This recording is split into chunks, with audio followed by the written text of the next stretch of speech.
What's good, the peoples? How's everybody doing today?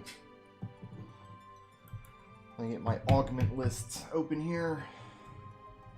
The last thing I want to happen is to miss any augments in this first playthrough. I looked at a page on the wiki explaining everything that carries over to New Game Plus when we do a second playthrough of this. I don't know how much I trust it, but it seems to be pretty consistent going all the way back to the DS version. So it might be okay. We got Edwards, we got Tella's, we're underground now. So the next one we can get is after we complete the Giants and get back to the overworld. Alright, let me open up my chat here. And tweet has gone out. Alright, let's get back to work. I kind of expect the good doctor to kind of put the boots to us a little bit. Egg?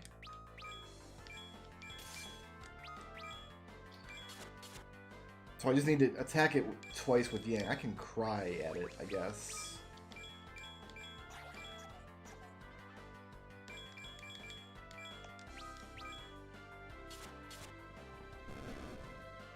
Because for some reason that thing absorbs ice, so only Yang can damage it.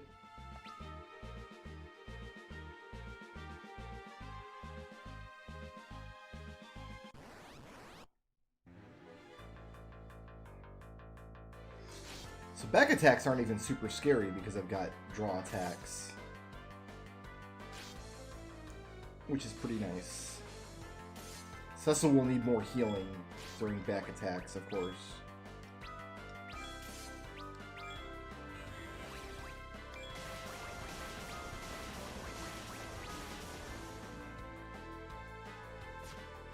I better dual cast here.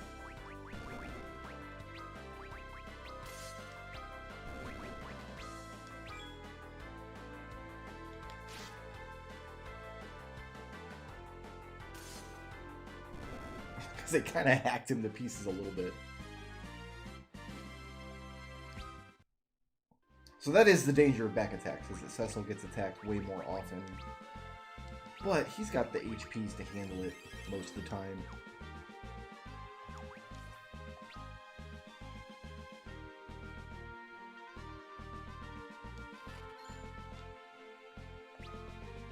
So the other half of this map we can't complete until we do the overworld's accessible version of this dungeon.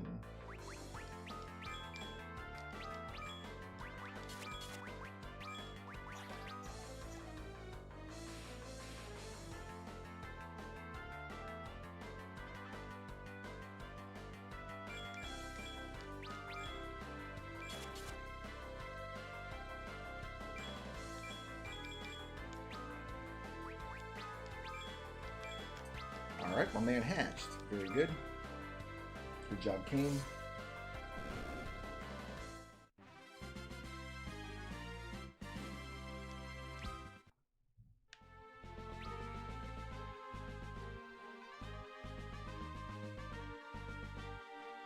Yeah, because the other half of this floor is where we fall to from the overworlds, which is when we'll get that. What's good, McDowell?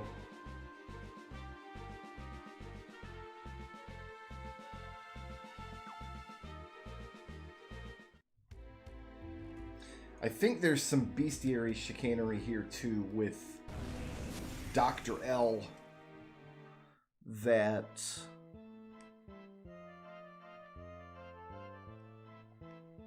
because he's got like several different forms and targets, and we gotta make sure we add them all to the bestiary. Like if we kill him before he transforms into his robot form,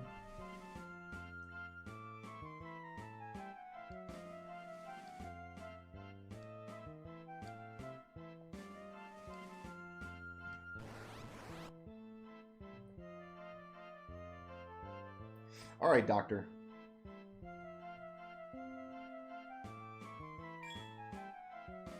Let's see if he's got a counter.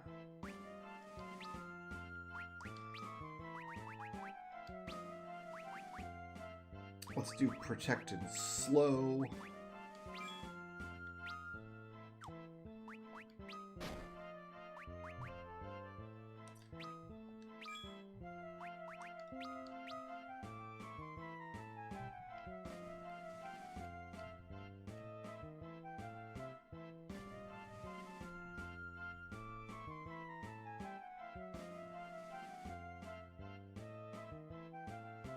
Show us what a strong boy you are. So, I always thought this dude was a robot that the doctor had built, but in this version he looks more like a Frankenstein's monster.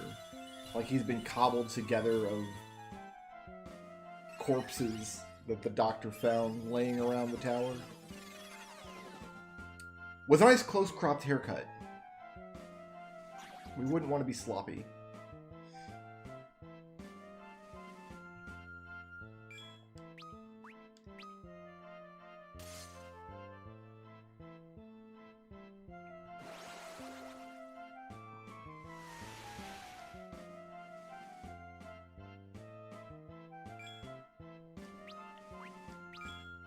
So I think we're just going to have to check the bestiary.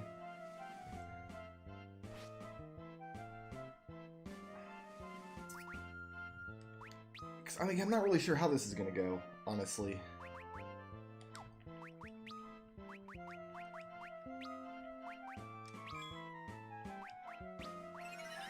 Why did I cast slow again? I already cast slow. Oh, I'm out of it. Maybe I didn't get enough sleep. You have 11 MP? I thought I used the cabin.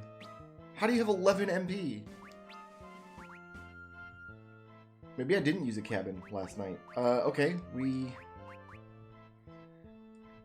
have to feed her some ethers then. I'll have Rosa do that on her turn as well.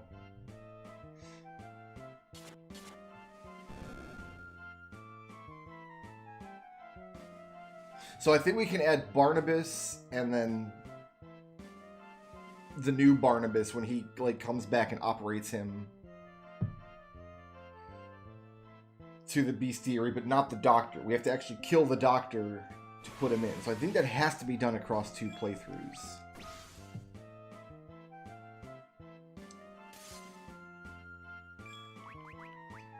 I don't know what happened to my MPs.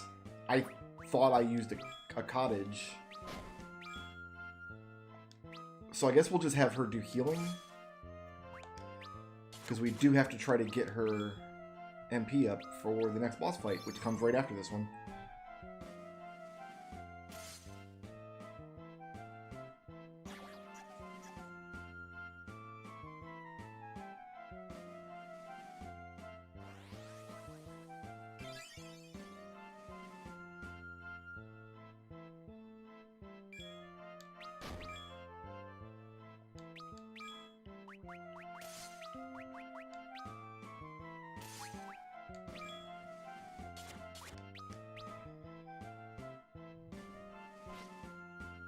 Another very minor benefit of Cecil having draw attacks is usually when Kane jumps, it reduces the number of targets in the fight, which is good for Kane because he can't be attacked.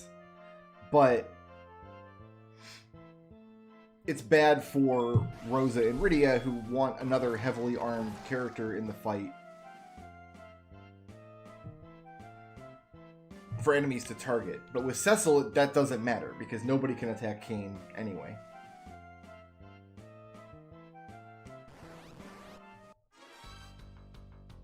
Alright, now the real boss fight. And now Rydia actually has some magic points to play with.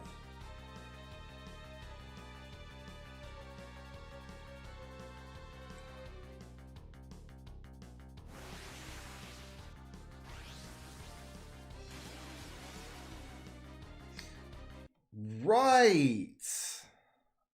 He does reversal gas. That's interesting. Okay.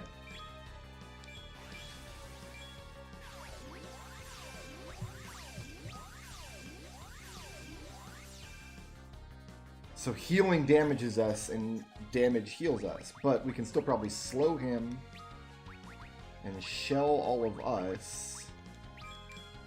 And then Rydia can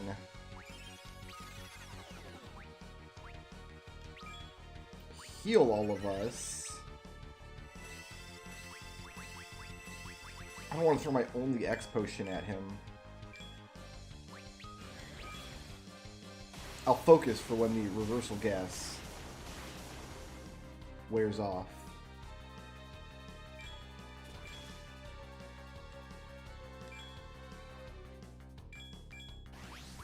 Actually, we need to give you some ethers for the big damage that we're going to put out.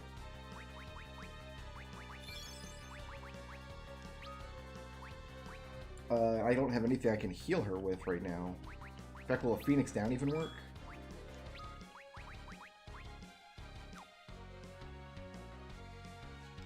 All her MP is gone. Because the ethers remove it. Of course, ethers remove MP under reverse. Alright, I gotta figure out where all my MP went. Why I didn't get to use a cottage. So I guess Prey will just hurt everybody. And attacking heals him. Yes, okay. What we need to do is dual cast Curaga in order to damage him. We don't have anything else really to damage him with.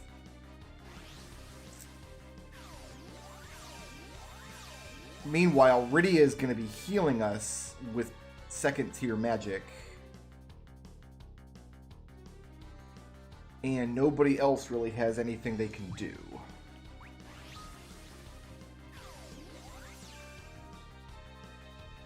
Alright. I know last night when I saved, I used a cottage in the save room. I don't, like, look, I don't have any magic points. I don't know what happened. I've got 46 magic points out of 200. So let's go use another cottage, I guess.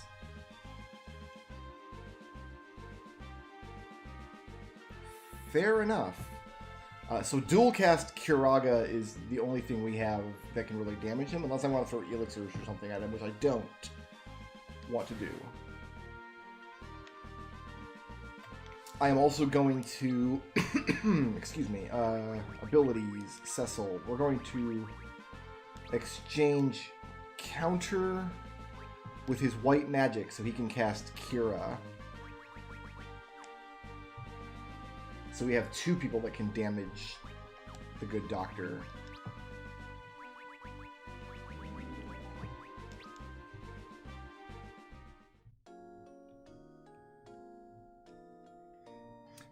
There's lots of Final Fantasy games where you can kill zombies with a Phoenix Down or something. I don't know if that'll work here, because I don't think he's undead. He looks like a skeleton, but I don't actually think he's undead, because if he was undead, then reverse would make healing magic heal him.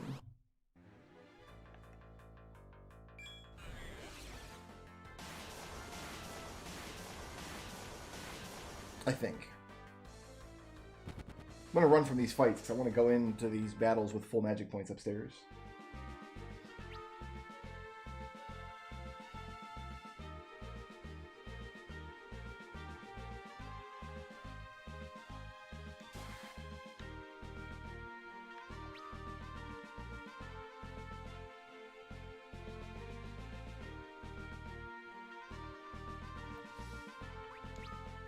So we use some of Cecil's magic points just to get everybody topped off.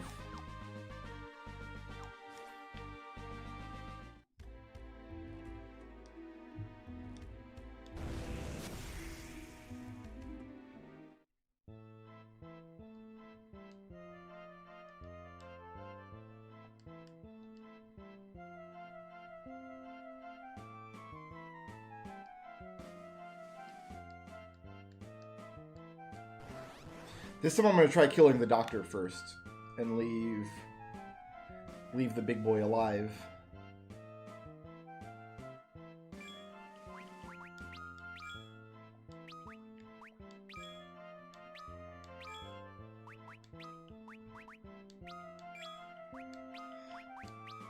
We want to protect everybody and then slow all the nerds.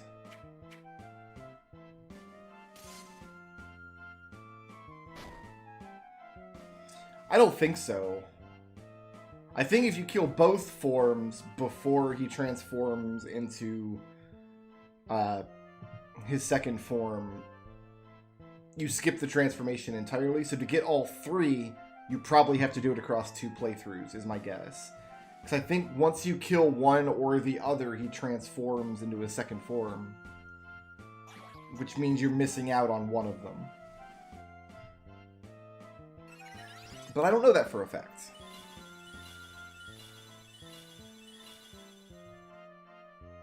We'll check the bestiary when we get out of here and see what got added.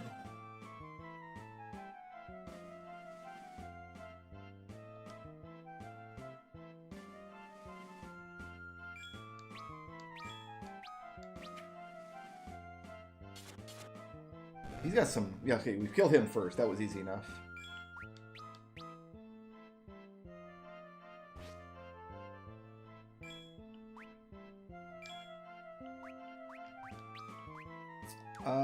Yeah, let's just summon Dragon again.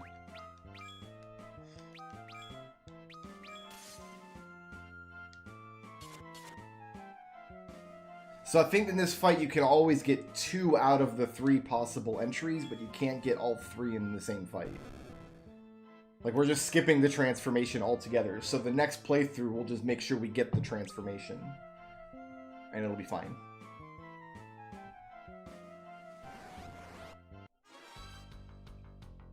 Alright, reversal gas, huh?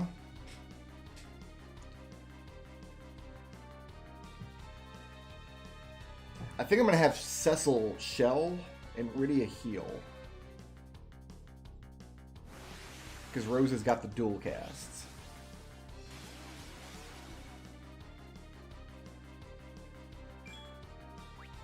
So yeah, I want you to shell. And you're going to dual cast Kiraga.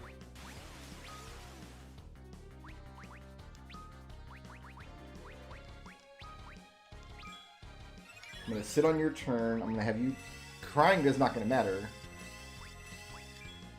I'm going to have you focus just in case... the reverse breaks at some point.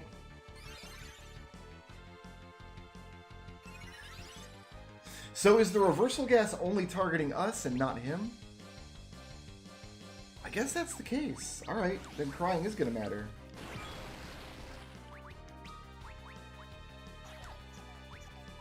But you need to heal. No, reverse wore off. That's what happened here. Okay, so you need to summon a dragon. And if we don't have reverse anymore, then I can safely do this.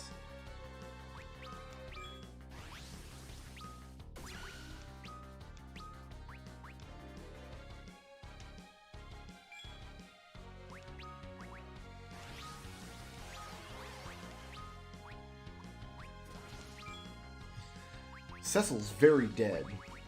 It's not what you want to see.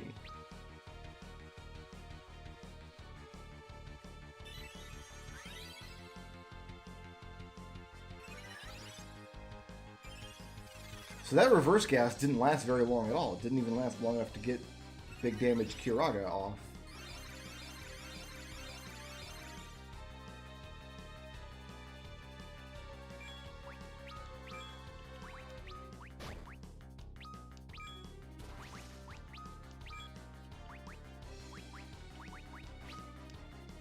And he's using regular attacks now, which is interesting. Let's give Cecil a Kiraga, and let's give...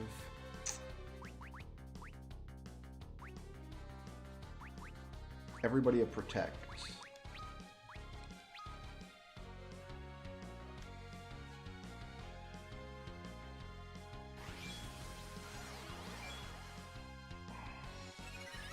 We're not under reverse, so Yang can go ham here.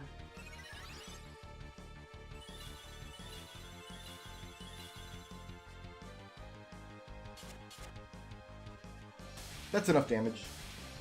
I thought the reverse was going to last for the whole fight. So I guess really the strat here is you just sandbag the beginning of the fight until the reverse drops. And you might have to use one of Rydia's turns to heal.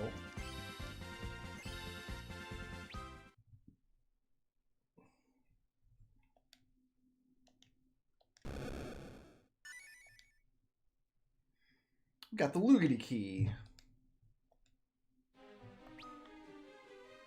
Alright, we have to remember to unequip Yang before he takes off here. I want to just double check that I've given him 2... Yes, he has Whirlwind and Twin Casts. So that's 2 augments, so he will be giving us 3 later.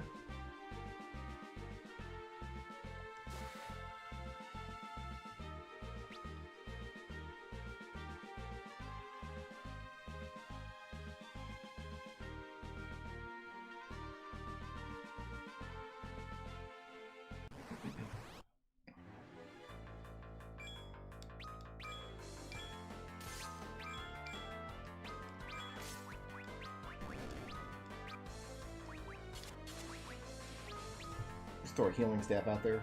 We don't really need any spells at the moment.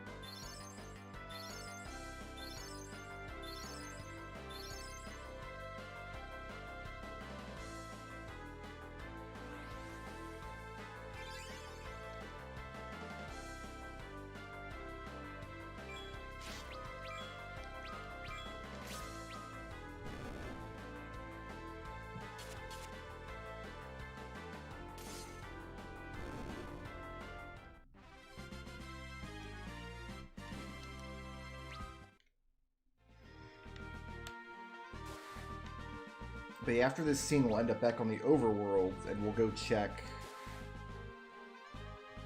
a Chocobo Forests. And there's an augment we can get that I may or may not give to Rydia, because the thing is, like, she's running low on actual ability slots.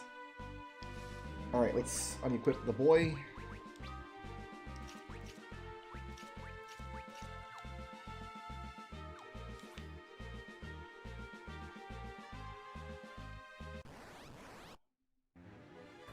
Of course, we get into a fight with this nerd.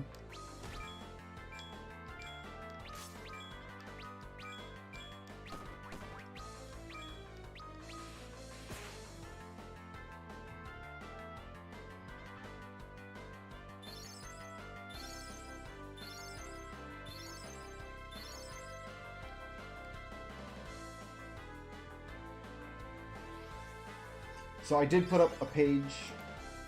Let me find it here. Just detailing all the games that I'm planning to play for this project, and like a first draft of what an almost perfect save might mean for that game. I'll post that in the chat here, so you fine folks may peruse it. If you have any thoughts or comments on it, I'd like to hear them. But a quick just pass based on my memory. That sounds like a reasonable description of an almost perfect save for each of those games listed. And there's like 20 games on the list, of which this is just the first one.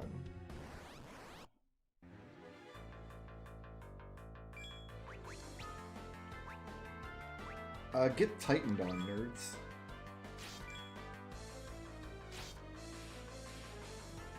Oh, we can give Cecil his counter back now, actually. Forgot to do that.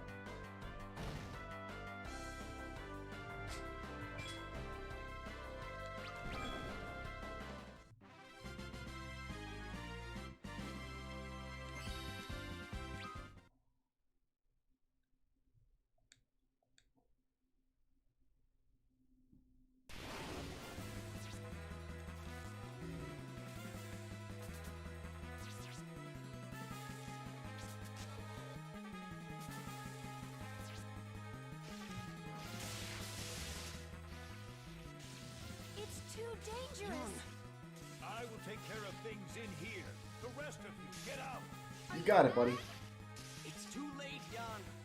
Forgive me.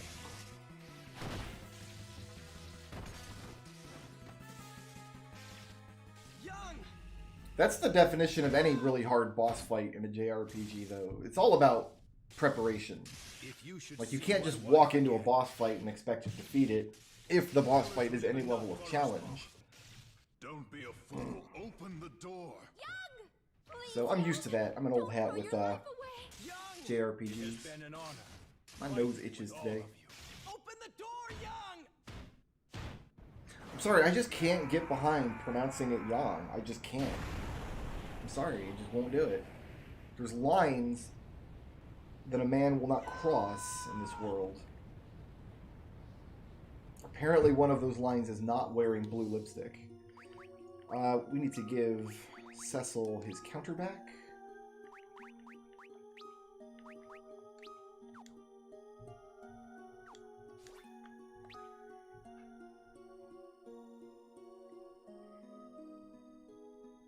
And eventually we'll get into a battle which will interrupt the sad music.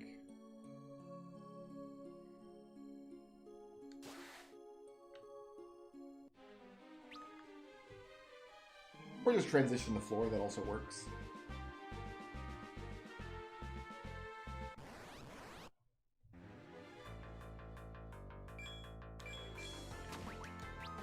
Sheave it on, nerds. Well, I guess Kane can do some damage to these guys because he's got an ice spear.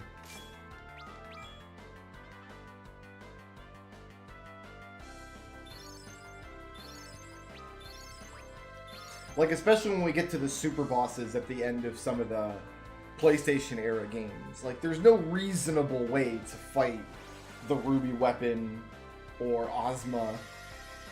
It just can't be done. You have to go into the fight prepared in a specific way if you want to win those encounters. Which is fine. That's what I expect out of super bosses.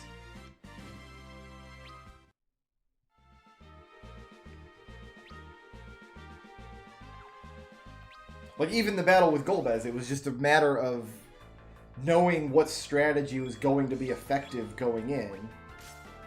I can't damage this egg at all. Because all I have is ice. I'm going to bio it to death, I guess.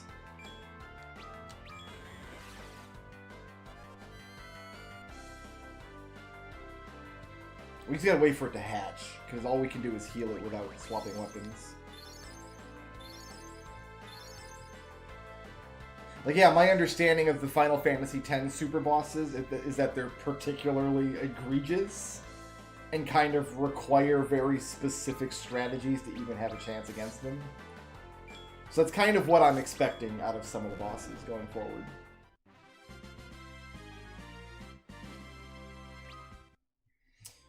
Medusa arrows. I think that's a rare drop, but it's not a unique item. Like, we're gonna find some of those later.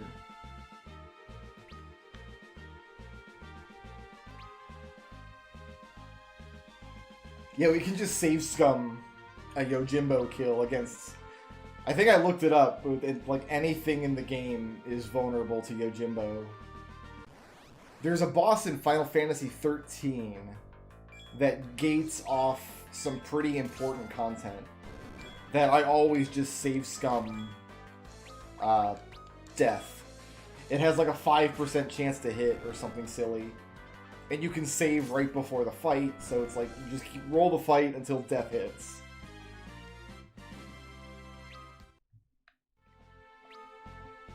And I was watching recently, a month or so ago, a full platinum speedrun. Somebody uploaded a Final Fantasy XIII. That's exactly how they win that same fight. Just don't even try to fight it, just use the death spell.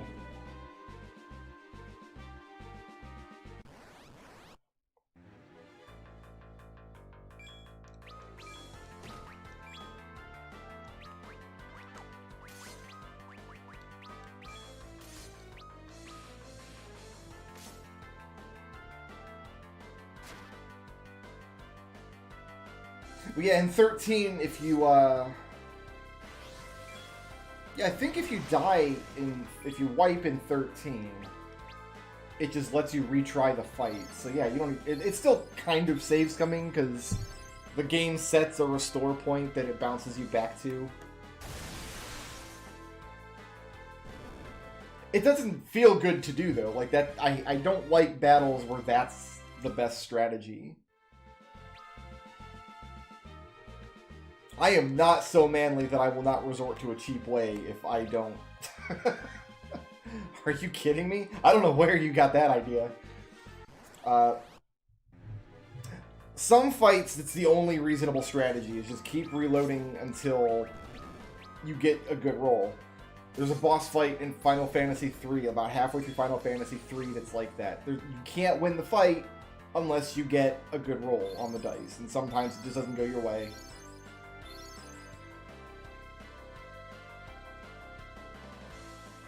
But I will almost always take the path of least resistance.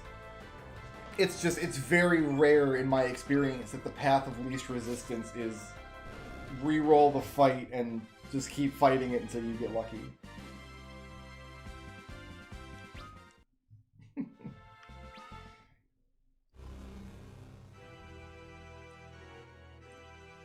But it is definitely the case for that one boss fight in 13.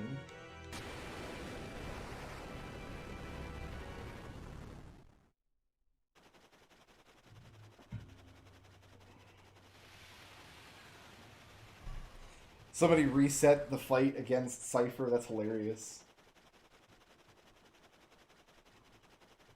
That's like one of the crowning moments. Because the Odin summon in 8, it's like it just shows up randomly sometimes and wipes random encounters. You're like, okay. So yeah, but the Cypher fight, he's scripted to appear and Cypher kills him. And I actually represented that in when I made the Gilgamesh deck for Final Fantasy Villainous. Because the end of that fight, Gilgamesh shows up for no reason. And you get the Gilgamesh GF.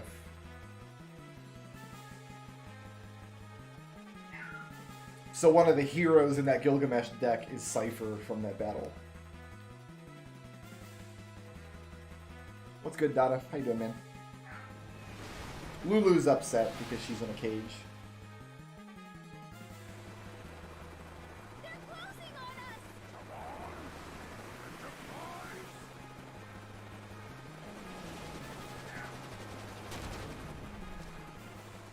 The engines can't take this.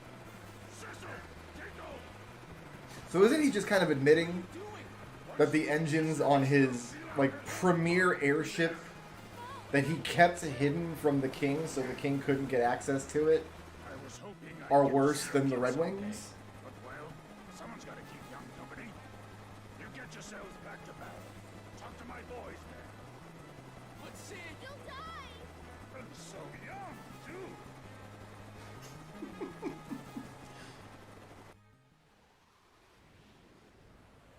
Oh, that sounds like my wife is home. I'm gonna go say hi. I'll be right back, guys. My once-in-a-lifetime unaided flight!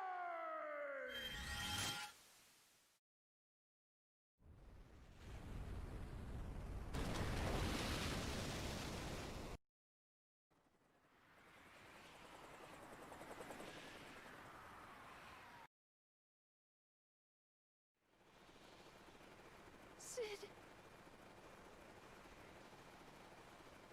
One after another. Rushing to die like fools. We go to Baron for Sid. Alright, I'm back. Is Sid still dead? Okay, we want to go to...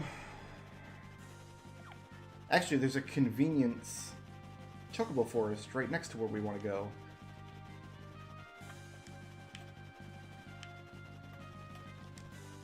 Won't let me land there, huh?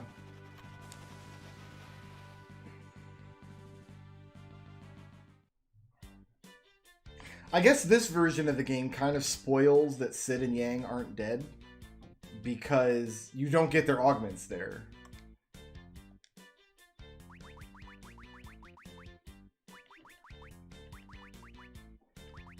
I know I have greens. I bought a bunch. Yeah, there we go.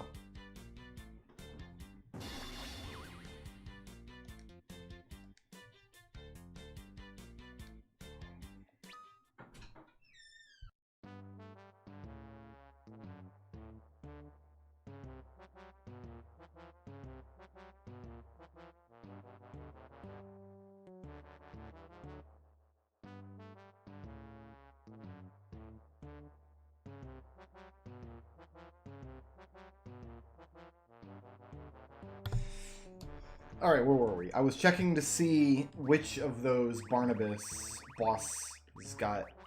Yeah, okay, so this is exactly what I was expecting. So we killed the Doctor, and we killed Barnabas, which means we didn't get the second form of Barnabas.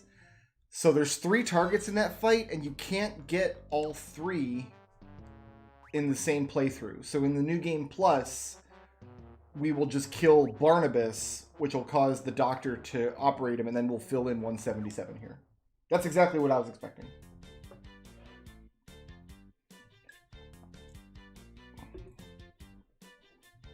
Which one do I think will take the longest? I think 12 is probably a good candidate for just sheer amount of time it's going to take. Because 12 is a very long game anyway, and it gets more and more involved. Because to complete the bestiary in 12, just as an example, you have to fight, not only fight every monster, but kill a certain number of every monster, which unlocks a second page in the bestiary. And then you have rare game, which are monsters that only appear under certain circumstances, which I don't know how you would complete without a walkthrough.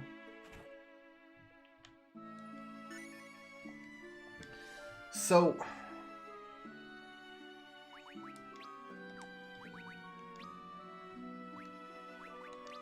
like, I think we just give this to Rydia.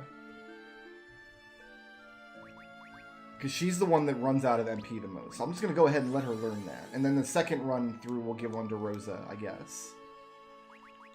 But the question is, like, how do I actually equip it? I think the idea eventually is we'll just replace this summon ability. And this might be okay anyway, because we're going into the Rubicant fight, and she'll have Blizzaga.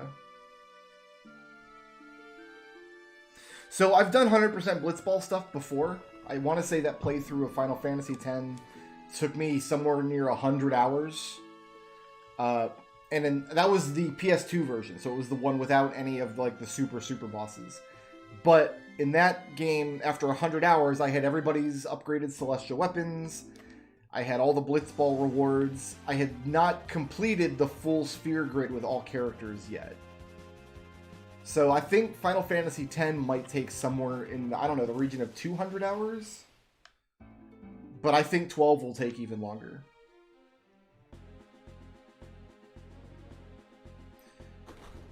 But again, I did that on a version of Final Fantasy X that didn't have like the Dark Aeons or Penance. And I honestly have no idea how long just all the monster collecting is going to take, because I've never even embarked on that journey before.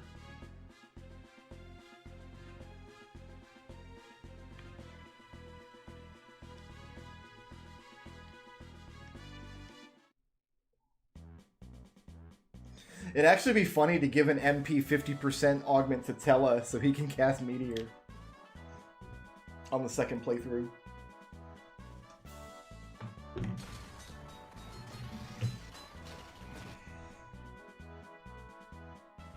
So that's about 24 hours then to just collect all the monsters. That's not too terrible, I guess. But then there's all the prep work and leveling involved in getting strong enough to fight all of the arena bosses.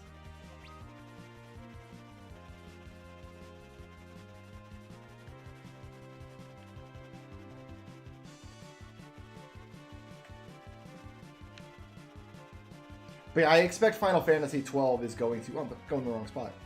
Is going to take the longest to do a full clear on. But I don't know that for a fact. Like, I don't know how long it takes to get a full set of materia in 7. I've never done that before. A lot of those materia take like 100,000 AP to complete.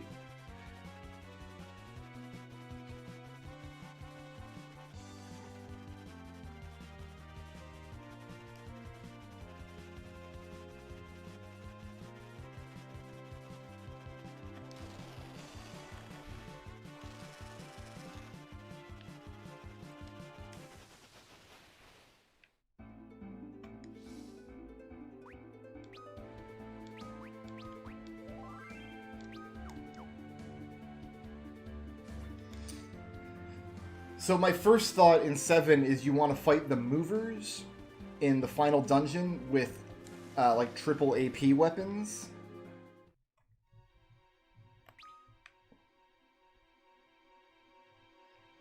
But I don't know if there's a better spot to get AP than that.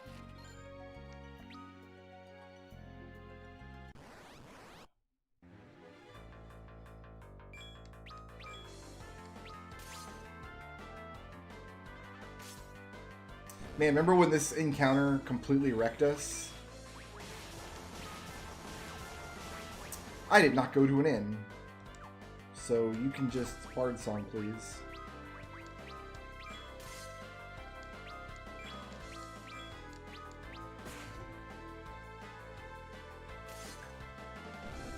I won't be using a Game Genie or any other hacking or cheating devices throughout this process. In fact, when I do Final Fantasy 1, I'm not even going to use... Because I have like a convenience ROM hack for that game, which is basically just a randomizer ROM hack with no settings set. So I have like a run button and stuff. I won't be doing that. We're going to play old school, slow Final Fantasy 1. First, I have to go to an inn, though.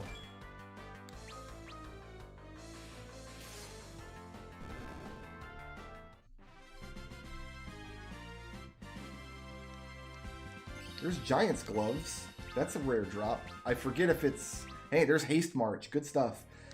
I forget if they're unique, though.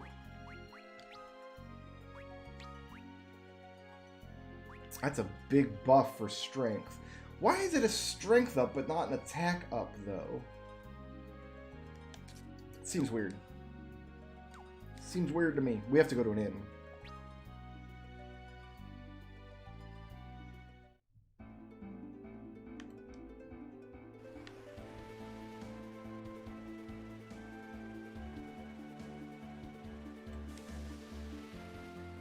So one of the things in 7, and this is why I'm calling these almost perfect saves and not perfect saves, because one of the things you can do in 7 is get multiple copies of unique materia by mastering them, letting them split, and then mastering them again. You can hold, I want to say 200 pieces of materia total, and a perfect save would have 200 materia slots filled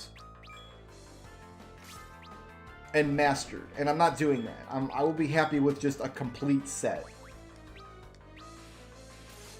If I just have at least one of each materia that's mastered, to me, that's good enough.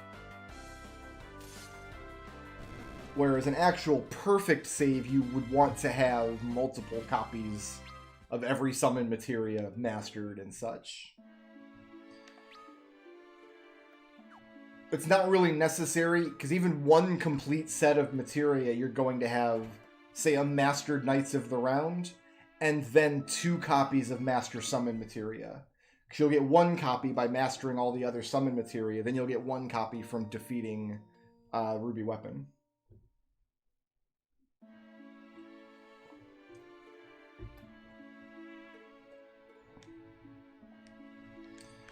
I could already tell you that just right now, for being like 30 minutes into a stream, I have more viewers on YouTube than I would on Twitch in the same time of day, the same length into a stream.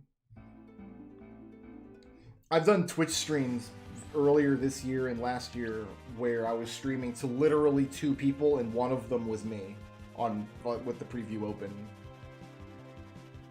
I played almost all of Horizon Zero Dawn like that. It's a fantastic game, but it was hard to enjoy when I was streaming, and I've got 2 viewers, and one of them's my laptop, and the other one was probably Nightbot, so...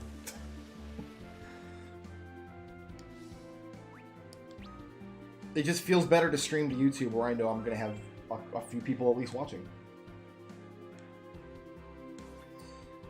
Do you lose your mastered materia when you turn them in for Master Summon? I actually don't know the answer to that. If you do, then I guess we'll have to master 2 copies of Knights of Round.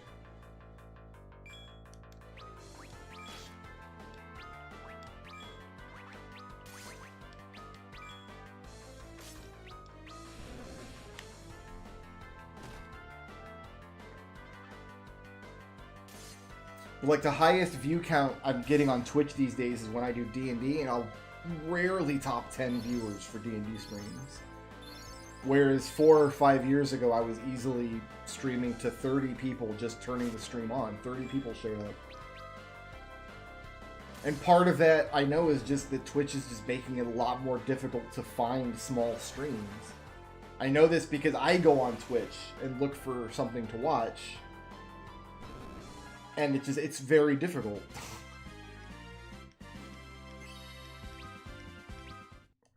It's hard to watch a small streamer that you're not already following.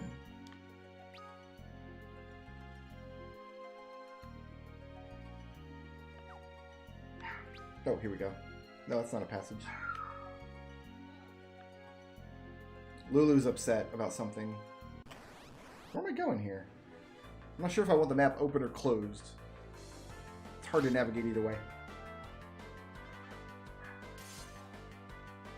Yeah, my YouTube channel has been live since 2008.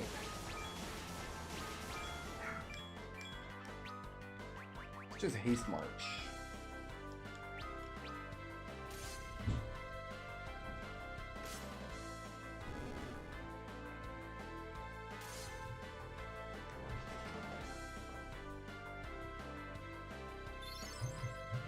So the small streams that I have found on Twitch, what I've noticed especially this past year, like I'll find a streamer that's streaming to like 50 or 60 people and think, oh, here's a nice like small stream that I can enjoy.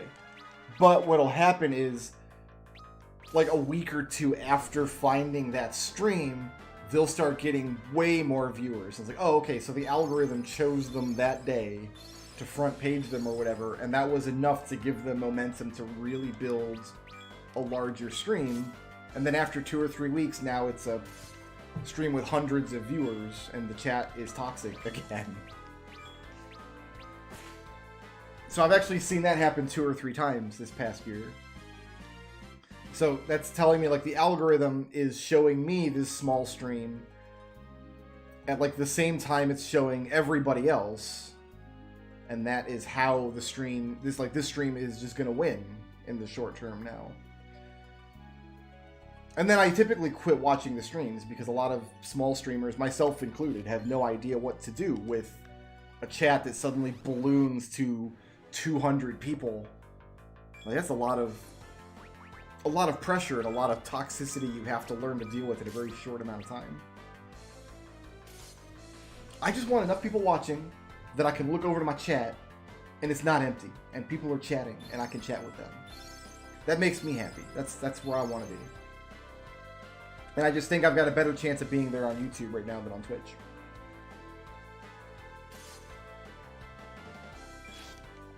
Which is too bad because there's a lot that I love about Twitch, but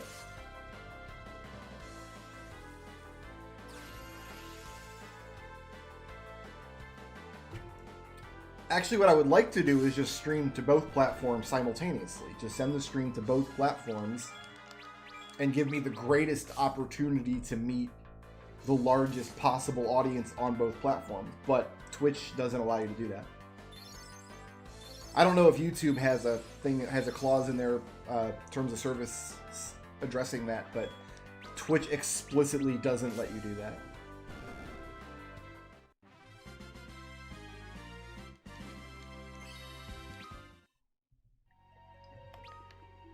I got like a 250 person raid once when Mario Maker 1 was still kind of new. There was a 4chan thread where they were just going to Mario Maker streams and posting swastikas and stuff. So we got like a 200 or 300, it was an enormous raid. There's just a ton of 4chan users, and all they did was post swastikas and like ASCII Hitlers. And it's just, that's all, I guess that's all they did. Well, okay. So to date, that's the biggest raid I've ever gotten, was when 4chan was just trolling Mario Maker streams. I haven't turned on the YouTube memberships or super chats yet. I need to learn more about how they work before I am comfortable doing that, but I do need to do it at some point, because I do need to monetize these streams. But I haven't done it yet. I'm going to have time, hopefully, this weekend to sit down and learn more about how all that stuff works.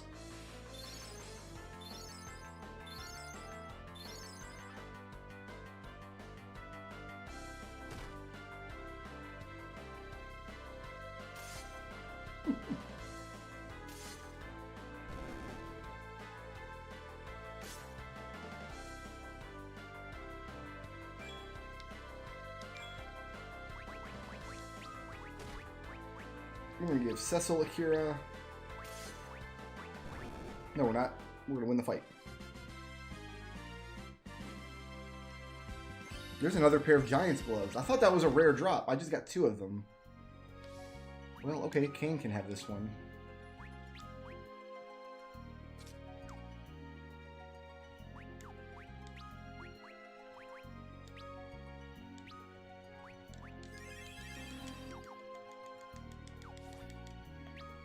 How much money do I get with normal Let's Play videos? Very little through YouTube, actually. I don't get enough views on a typical Let's Play video to really matter. Where I make most of my money is through Patreon. Most of my money through Let's Play videos, I should say. I have an active Patreon where people pledge some number of dollars a month. And then I supplement that by doing like odd jobs and stuff for a couple of contacts that I have.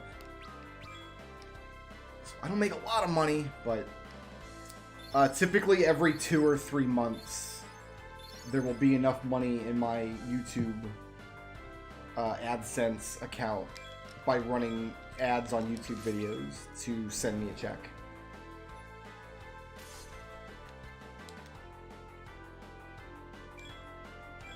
No, I have no problem with anybody running ad block on my channel. I don't care.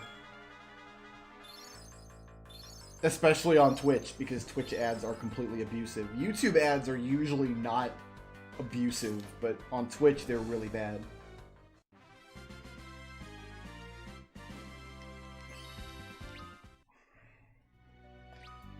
I don't run unskippable ads on my YouTube videos. I keep those turned off because I figure people will want to not watch the ads. They'd rather watch the videos, so... The way YouTube functions is after a few seconds it gives you a button and you click it and it stops playing the ad.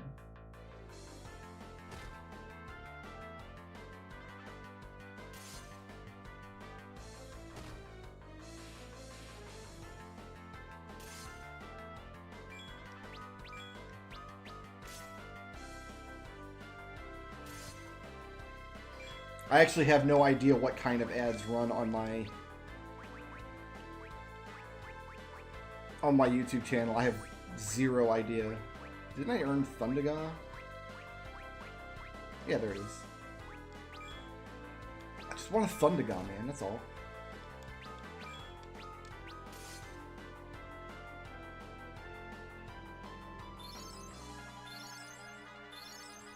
So if you're watching a channel and you're getting like 3 or 4 ads at the start of the video, that's because whoever's managing that channel told YouTube to do that. YouTube gives you options on what kind of ads you want to run on your videos and how often you want them to run and whether or not they're skippable. So if you see really obnoxious ads on a YouTube channel, that's because the channel owner wanted those ads to run like that.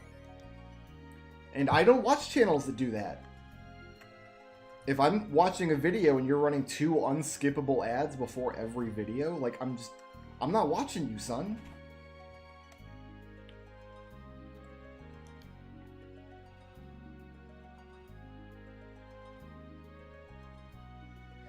Yeah, even if they're spread out. Like, you can manually go into a YouTube video and say, okay, run ads here and here and here and here. No, I'm fairly comfortable saying that. If you see a large amount of ads on a YouTube channel, it's because the people managing that channel want you to watch a large amount of ads. I want to shop first.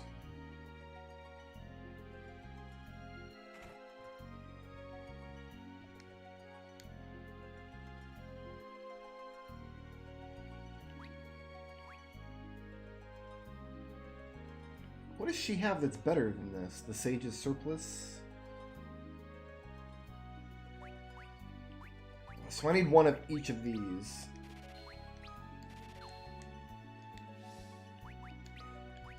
For Mr. Cecil.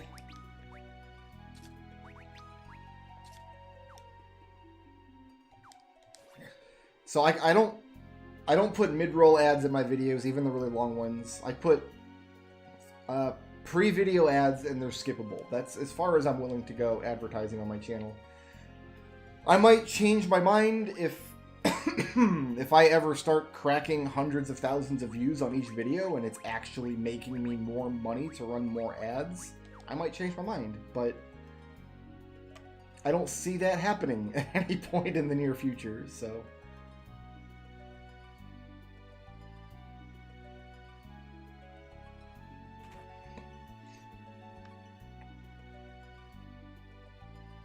There should be goodies in here. Just a potion, huh?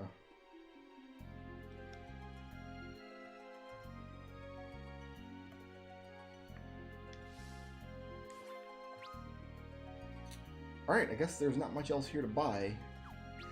I think when I'm going to get Edge, I'm going to run back here, because I remember Rubicant being very tricky. And I think it'll be worth getting Edge a couple of levels. If I can.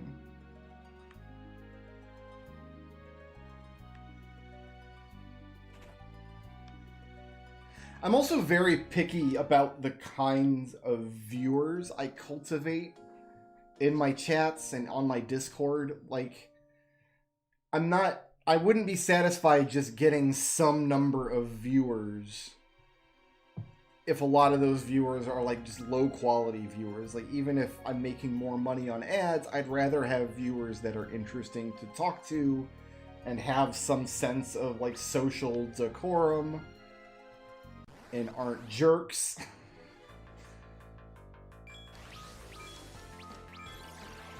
Like, I want the kind of viewers who will use complete sentences when they're chatting online.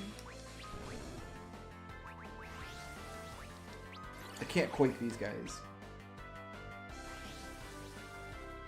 I would make different kinds of content if that weren't the case. I would make just... Every video would just be me screaming at Call of Duty if all I wanted was large amounts of viewers. But that wouldn't make me happy. That would not spark joy, as it were.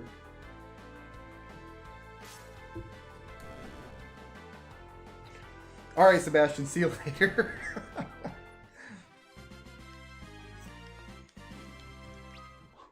I've had some interesting interactions on Twitch over the years of people who just are obviously not a good fit for my little community that I've kind of fostered. And it's just very clear that they don't fit in, but they show up and watch a lot of the videos, and like, it's awkward for them, but at the same time, like, I don't feel like I need to treat somebody with kid gloves if they're just not a good fit for the community. I'd rather them just know right away. There have been people, like, I've played multiplayer games sometimes on Twitch, and there's been people where I'm like, nah, you can't play with us, because I don't want to play with you. You're dead. Do you have a potion or something? Nah.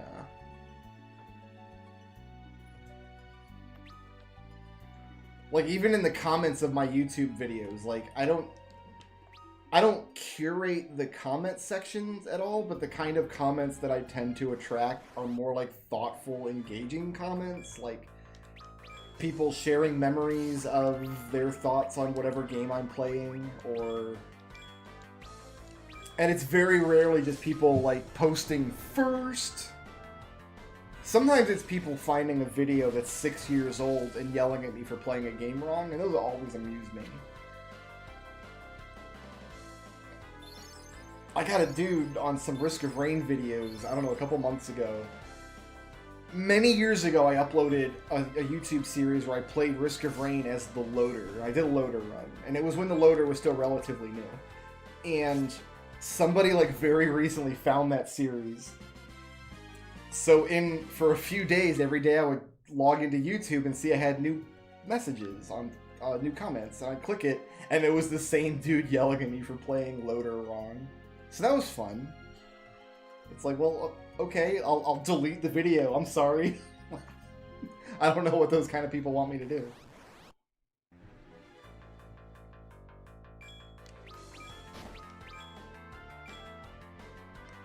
And when I watch other videos, like I can quake you though. Aha. I am terminally shy in other people's chats. Like I am the eternal lurker.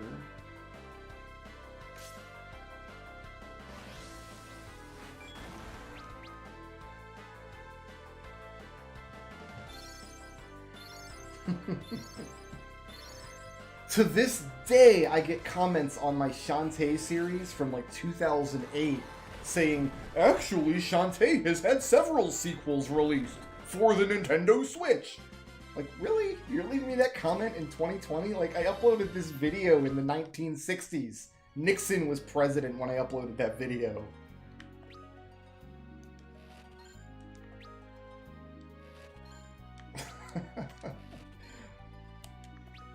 I enjoy comments like that, but I think it's fair to say that those sorts of commenters are not going to be long-term members of any of my chats or my larger community. Apparently my Shantae series got a lot of people to buy that game. I've heard that comment a lot. Way Forward plugged that series on their Risky's Revenge blog when that was in development, and I have a very large contingent of my viewer base originally found my channel because of that.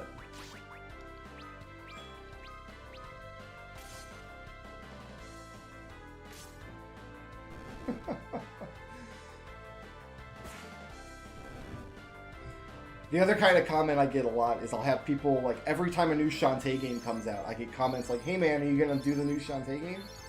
Like, I don't know. Like, I'm not obligated to play every Shantae game that comes out just because I played one of them.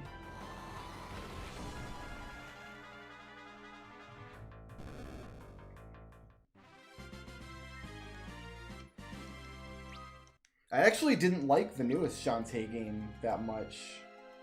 It just wasn't that good, unfortunately.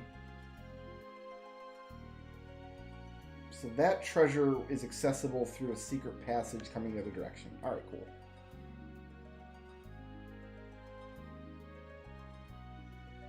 The super speed gimmick was fun, but I very quickly, like within a year or so, exhausted like every game I could reasonably play at that speed. I've also, like, very much softened my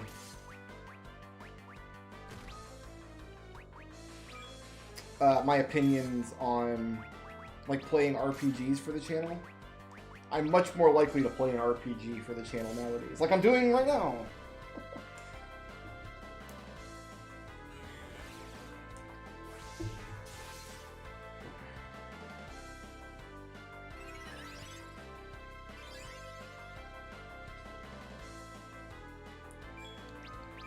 Yeah, so I just didn't like Seven Sirens that much. It didn't grab me. It felt like a kind of mediocre Metroidvania game that's trying to compete in an arena of, like, astounding Metroidvania games.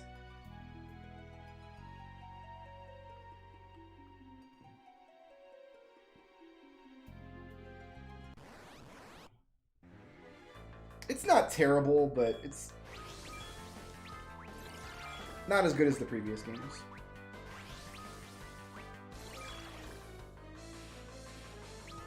Half Genie Hero is my favorite Shantae game by a mile.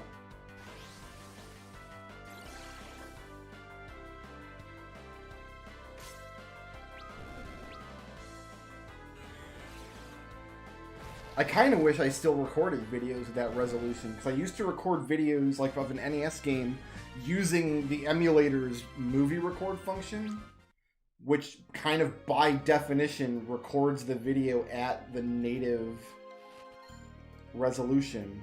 Ah, there was another chest there. There must have been another way through that wall over there. Well, we're going to go back with Edge, so we'll get it. And it keeps the file size down. And there's really no need for an NES game to be at a higher resolution than its native resolution. But now I just use the same recording settings for everything in OBS, and everything gets recorded at like 36,000 pixels by 45 million pixels or whatever. Oh right, you absorb ice for reasons that are unknown to God and man. Mario RPG is still in the cards. There's just a big list of reasons why it's been difficult for me to process YouTube videos lately. None of it's been lost or corrupted. Same with Baba Is You. Did you just absorb my fire too? Alright, we'll just wait for you to hatch. Whatever. I'm gonna cry. Nothing's been lost or corrupted. We will eventually complete all of those series, and I have more series behind that, so.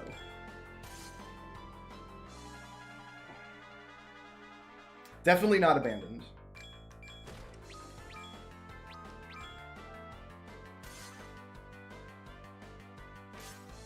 I also have a villainous video that I need to put up that's almost done editing. So, no, there's no need to worry. Not abandoned. I do tend to do that about once a year. I'll have a period of maybe a month or two where I just don't upload anything. It's largely I've been working on a lot of other projects that kind of just behind the scenes that have been more satisfying for me than endlessly going through the grind of editing and uploading YouTube videos.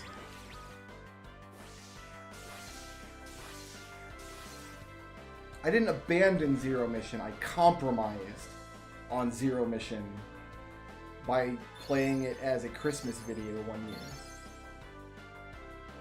The only series I've actually abandoned was Sheer and the Wanderer.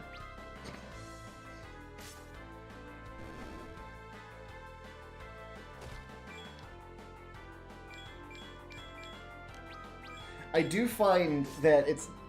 I tend to burn out on editing videos a lot more often. Do I want a dual cast here? Yeah, we need some healing across the board. So Rydia needs healing, and then... Cecil's turned to stone. That's not good. So, one of the issues, and there's a lot of problems I don't want to get into right now, like some just personal stuff, but like one of the issues with Baba Is You and Mario RPG specifically is that they're both very long series that require a huge amount of time to edit.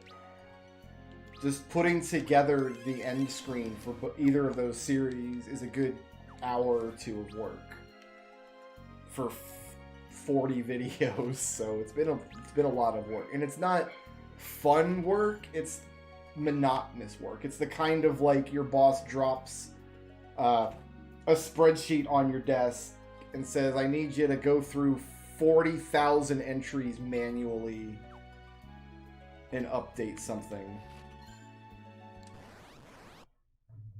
So burnout is a lot higher when turnover on videos is a lot lower, if that makes sense. It's better when I'm doing a series that only has 6 or 8 episodes, because then I'm only doing the same thing 6 or 8 times and I'm on to some new thing.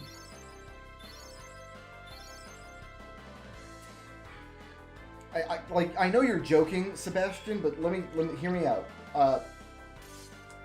I had a game, there was a version of Pong for the PlayStation 1 that I bought, that had like hundreds of levels and was actually super fun.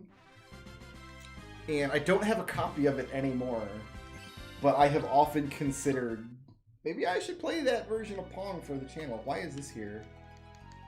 This is just nothing. That's a nothing tombstone.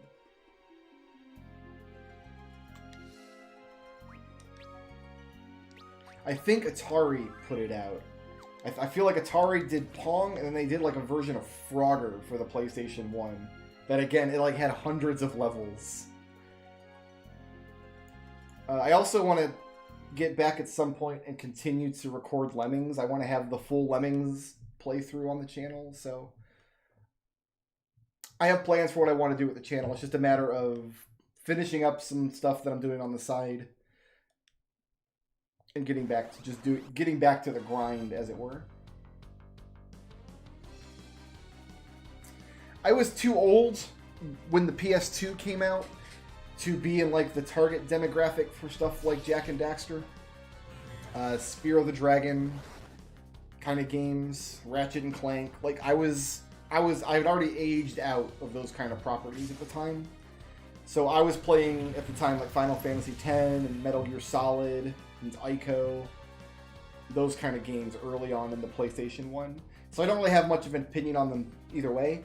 I do own one of the Ratchet and Clank games, one of the PS3 ones, and I had a lot of fun with it. I thought it was a fun game. Rubiconte's got them legs, though. Homeboy got Gans going downtown. Whew. The Vapors. See, I don't have much of a opinion on them either way.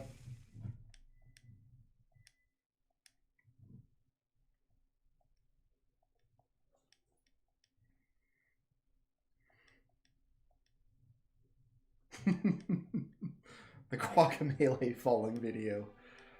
I turned that into a secret contest that I didn't tell anybody about. And I'm like, alright, I'm going to put this video up. And there's going to be this secret contest involved with this video. And it's going to be months before anybody solves it. Nope, one day. One day after that video went up, somebody had cracked it. And that eventually led to the Caro Blaster Let's Play. I think I rented Crash Bandicoot once, but like a 3-day rental, we didn't have a lot of... Like, that's not really enough time to form an opinion. So I'm going to not give you the Giant's Gloves.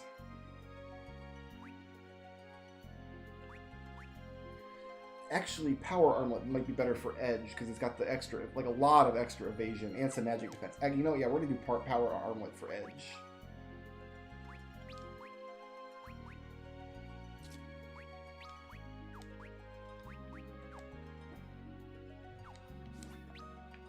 I'm not opposed to playing the Jak games, but I just feel like when I watch AGDQ or something, and I watch the speedrunners playing the Jak games or Ratchet and Clank or any of those era of games, it's always people that are like, "Oh man, I grew up with these games as a kid." Like they have the same reaction to like Ratchet and Clank that I have with the original 6 Mega Man games. So I don't know if those games are really you had to be there titles, but I wasn't there in any case. Ninjutsu. I think these guys will eat the fire, so we'll do that. And I remember, just in general, Edge's ninja spells being better in this game than they were in the 2D versions.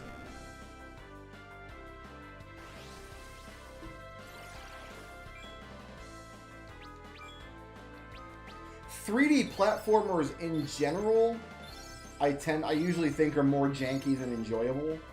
Like Mario is kind of the exception to that.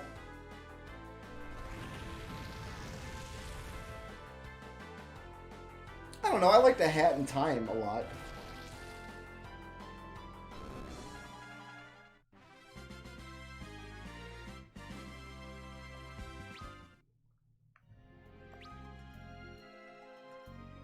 I'm just running back for, well, there's 2 reasons. One, I want to get Edge a couple of levels before going into the tower, and 2, I seem to recall there being a rare monster in this cave. And running through it an extra time, we might encounter it.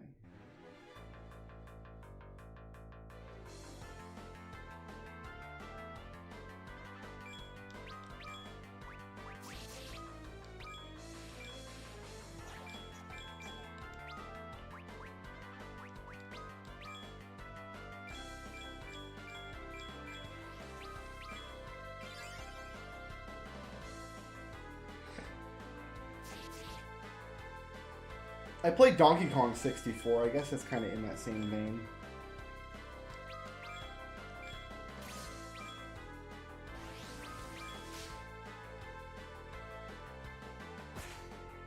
But not, I didn't play Banjo-Kazooie. So there are some holes in my gaming career going back to that era.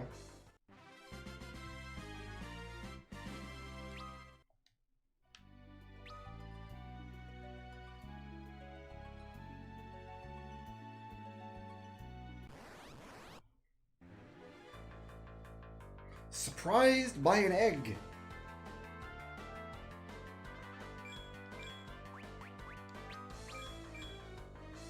I'm gonna steal from this egg. So I know that there's a couple things that I'm gonna have to steal from over the course of the game. Odin for sure and Zeromus both have missable items.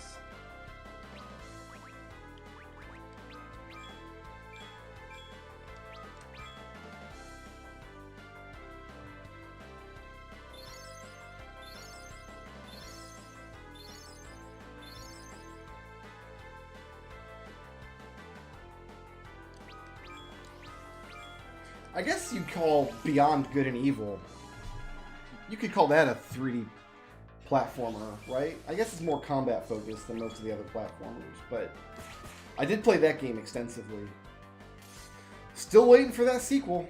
They keep, every few years, they release a teaser trailer for it. Like, yep, we're still making this. And so far, they haven't.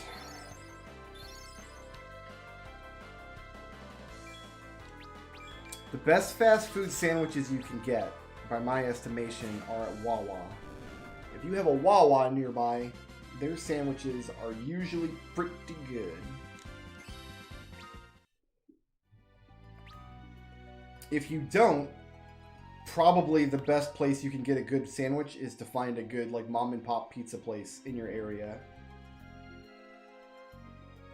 Because they tend to also sell sandwiches. Usually hot sandwiches, but sandwiches nonetheless. Wawa and Jimmy John's are the only sandwich chains that I think are really any good. And even Wawa, I've noticed in the past year or two, especially this year with the pandemic, we get a lot of screwed up Wawa orders.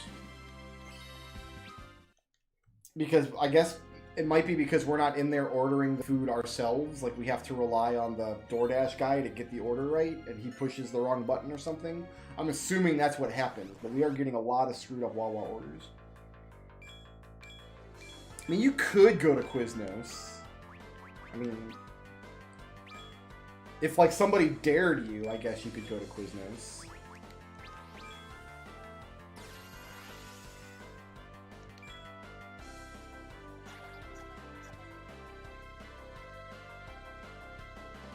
I've never liked Arby's.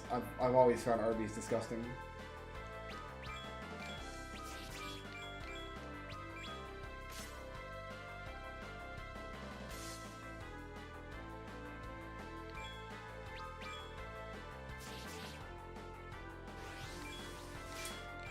Really thought that attack would kill this thing.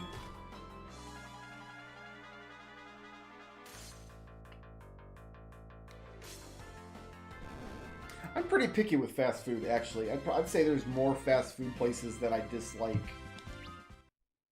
than ones that I'm okay with.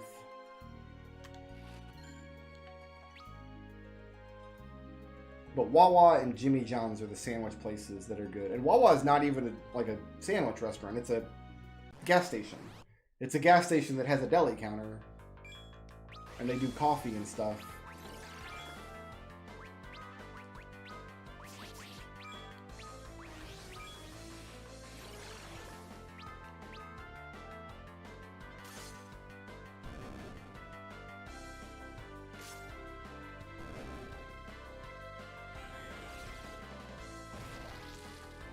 I find them probably the most consistently good, like, drive-through fast food place available is Chick-fil-A.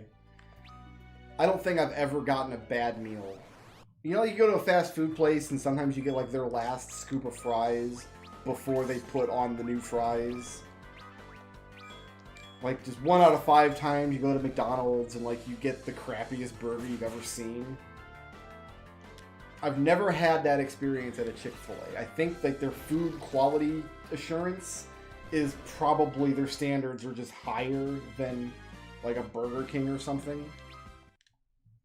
But I've never gotten my order wrong at Chick-fil-A, and I've never had a bad meal there. So I don't actually think there's anything to buy for Edge in this store, but we'll check.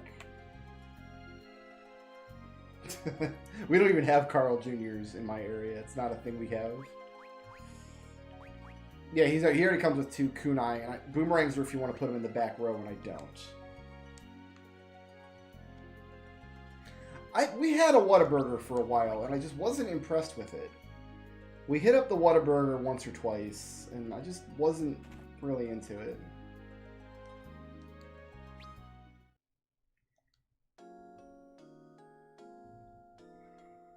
My wife's making me a sandwich tonight for dinner. We're having BLTs. I don't know what BLT stands for, but they're pretty good.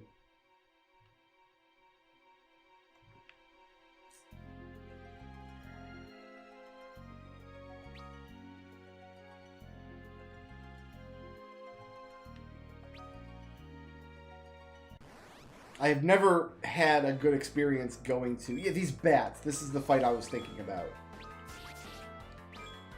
Like, there's a second kind of bat that you normally don't find in this cave. But we've seen them now, and now they will be in our bestiary. Excellent.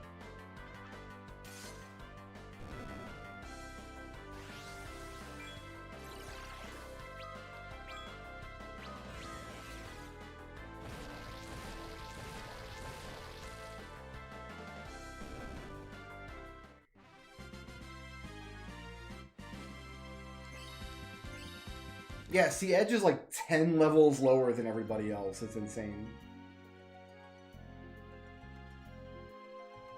What magics does he have? Because his magic is a little different in this version.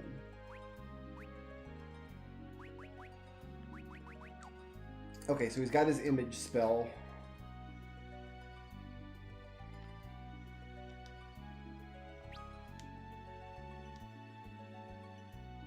We'll wander as Edge for a few moments.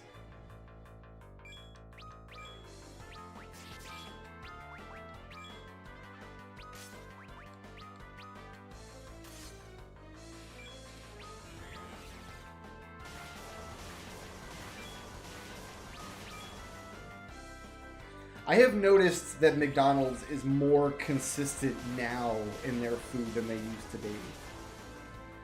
I can remember back in, I don't know, 2003, 2004, I used to work at a little office right down the road from McDonald's. Like, it was 2 blocks away, so I ate McDonald's a lot for lunch. Over the course of a week, I'd probably eat McDonald's 2 or 3 times.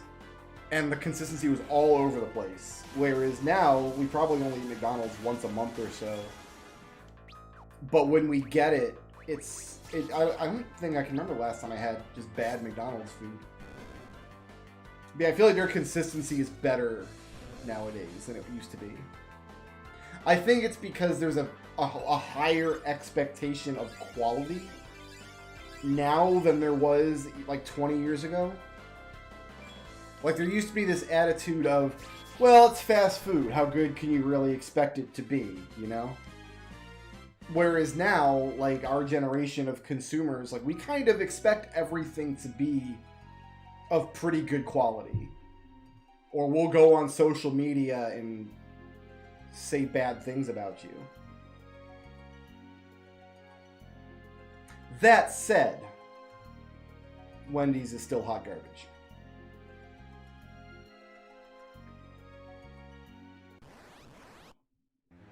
I do live about a mile away from the best Taco Bell I have ever known in my life. Holy crap. I don't know what Taco Bells are a franchise restaurant, so the quality of it can vary a lot depending on who's the owner is, like who's operating it, like who's setting those standards. I feel like the dude who owns our Taco Bell down the road is a real stickler, because I get amazing food from that Taco Bell at 2 in the morning. I'll be driving home. Well, not this year, but when I used to be places where I'd be driving home.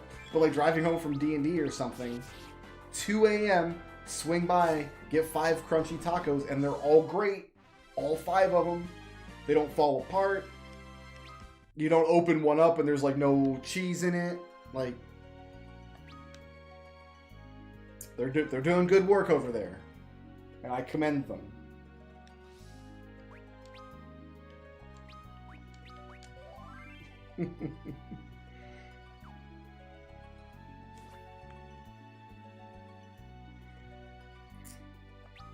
I don't really like the Big Mac.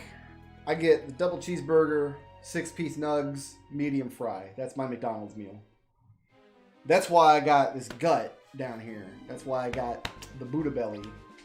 Because I eat the double cheeseburger, 6-piece nugs, medium fry. That's where that comes from.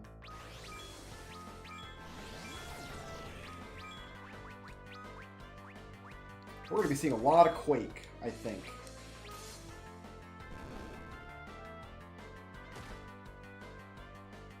KFC is pretty consistently bad. They're just terrible across the board. We actually have a place, it's not a chain, it's just a little chicken place in town called King's Chicken that does amazing fried chicken. Just really excellent fried chicken. Everything else on their menu is kind of like whatever, but their chicken is excellent.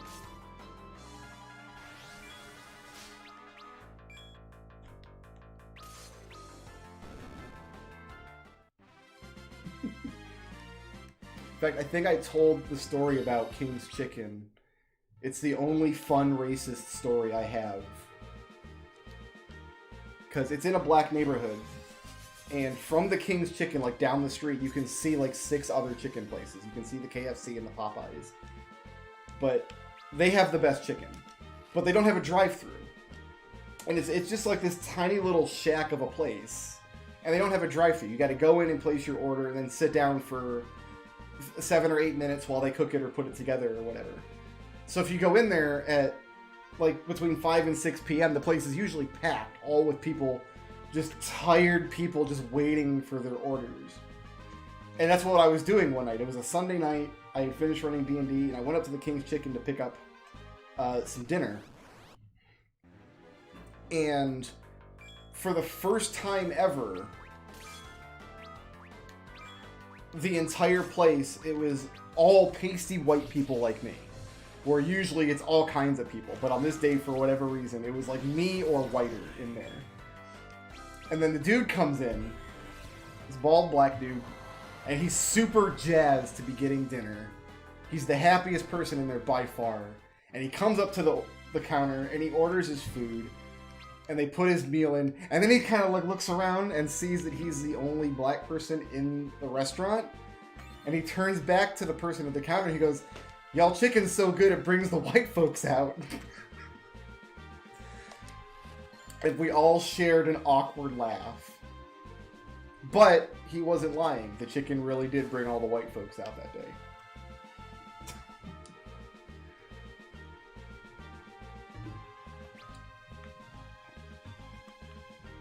We eat less King's Chicken than we used to because the restaurant is on the way home from the school that my wife taught at last year. Actually, year before last, I guess. 2020's been a mess, kids.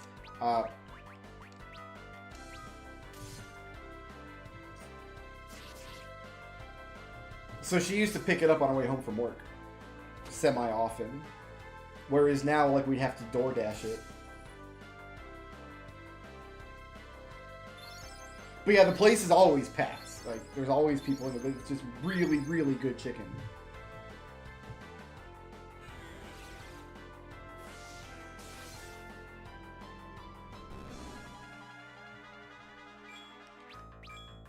Everything else on their menu is kind of, like, they got fries, but they're not that good, and they have hush puppies, but they're not that good.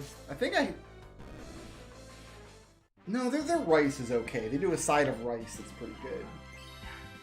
But, like, you'd almost want to go there and get their chicken, and their biscuits are okay. But you'd almost want to go there and buy their chicken, and then swing by another fast food place and get some sides on the way home. Like, get some King's Chicken, but McDonald's fries, you know?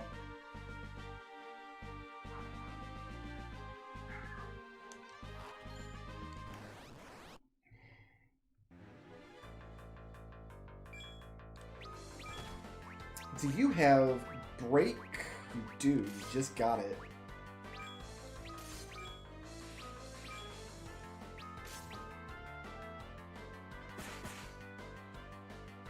Every year for Christmas, as a tradition, my wife and I get a customized Christmas tree ornament to put on our Christmas tree to kind of commemorate the year. And this year, our ornament is literally a coronavirus wearing a face mask that says our name and then 2020. That's what we're going to remember this year for.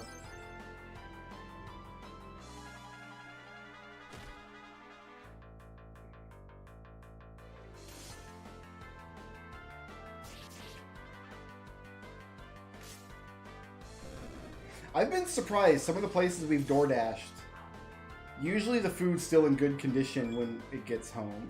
Like, usually we're in pretty good shape. But there's been some places where, like, I wasn't expecting the food to survive the journey home, but...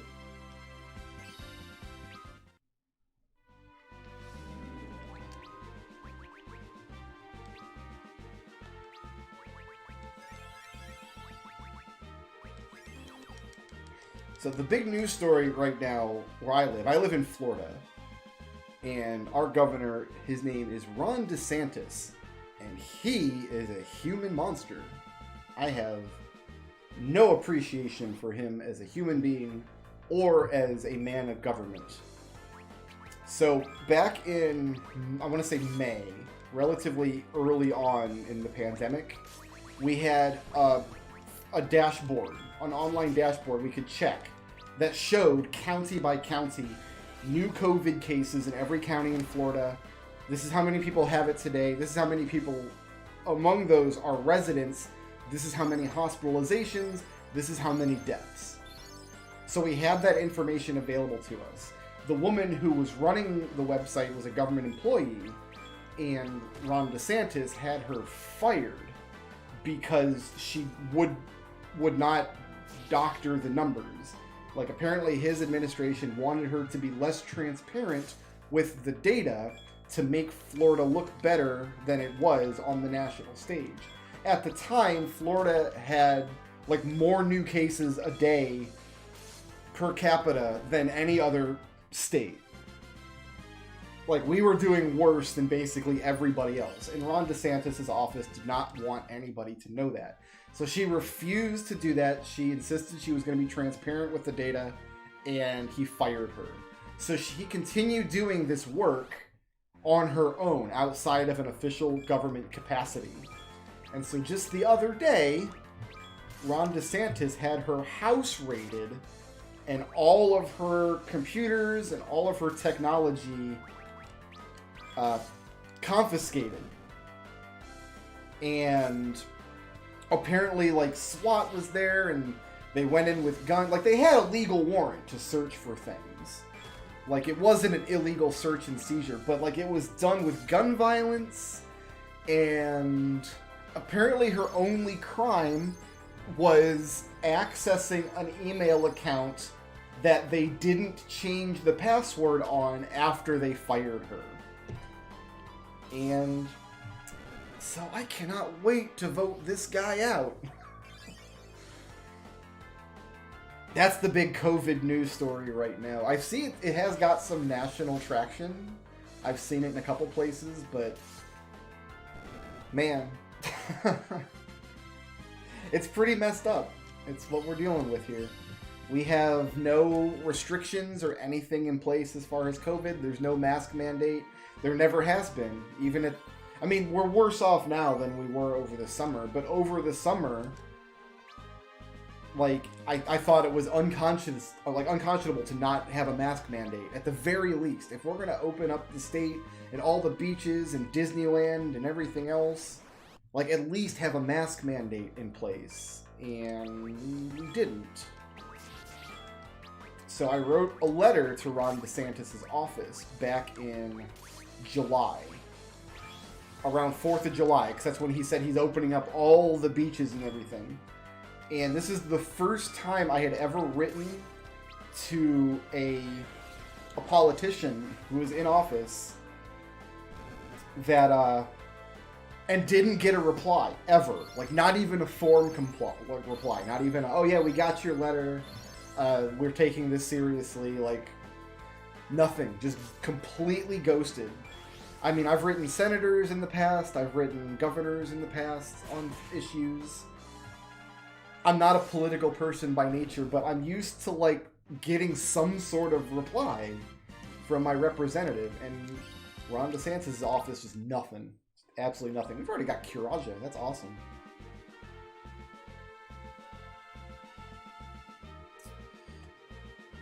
Alright, I thought this was the dead end I was looking for. Nice. So that's the big stressful news story right now in Florida.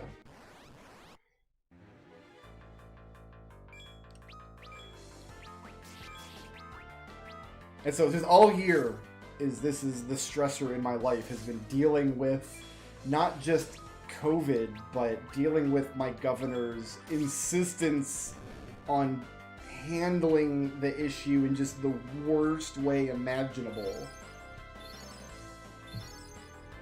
It has not been good for my mental health in 2020.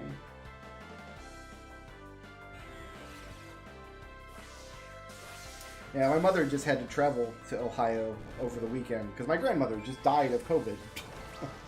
But that's what I heard, was in like Ohio, they have mask mandates. They're doing it like the nursing home my grandmother was in had extremely strict protocols across the board for visitation to keep residents safe. And even with all those protocols in place, she still got sick.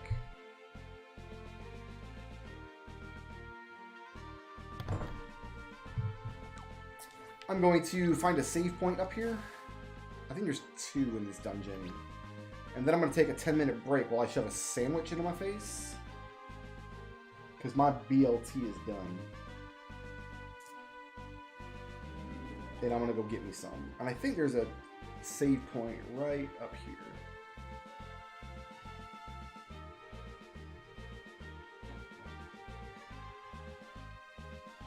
That is one change I think I'm going to have to make to just like the general presentation of my YouTube content, is I've always tried to keep my channel like kind of apolitical.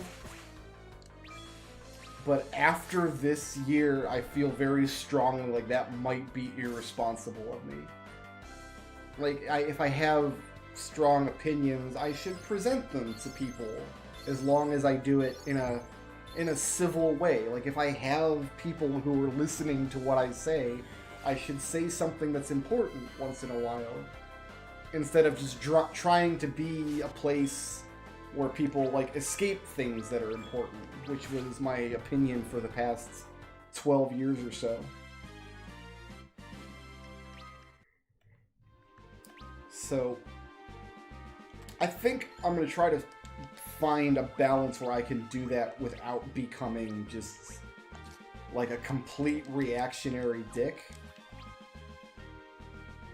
But I do think you can expect, like, especially on these streams when I have a live chat where we can have discussions about stuff, you can probably expect me to speak a little more candidly on political topics than I typically ever would. I had some people claim that they unfollowed me when I did a Black Lives Matter video over the summer. I had some commenters who were like, oh, I've watched your stuff for years, but I'm not going to anymore. But surprise, surprise, they were like names that I had never seen before and did not recognize. So I don't think I actually lost any subscribers or anything. I didn't see a hit in my income. Like, nobody dropped their Patreon because I did a Black Lives Matter video. YouTube is censoring and banning, like, inflammatory political videos. You can still make a video about politics or mention something about politics or current events. Which is why I say, like, as long as you present the idea or the opinion in a civil way that can, like, invite disagreement without inviting invective. would be a good way to phrase like what my target might be. Like if I say something in a video and somebody disagrees, and both people are like, it's okay to disagree, disagreements happen, and neither of us attack the other person, that's a healthy discussion, and I don't think I've seen any evidence that YouTube is trying to limit that kind of discussion. But I am, after 2020, seeing the reaction to what is easily the worst catastrophe that has befallen my country in my lifetime, and seeing the government's reaction to it, I'm starting to feel like it might be actually irresponsible to remain silent on issues. I can't be afraid of what people might think if they disagree. In other words. I feel like that Lamia was going to summon something else into this battle.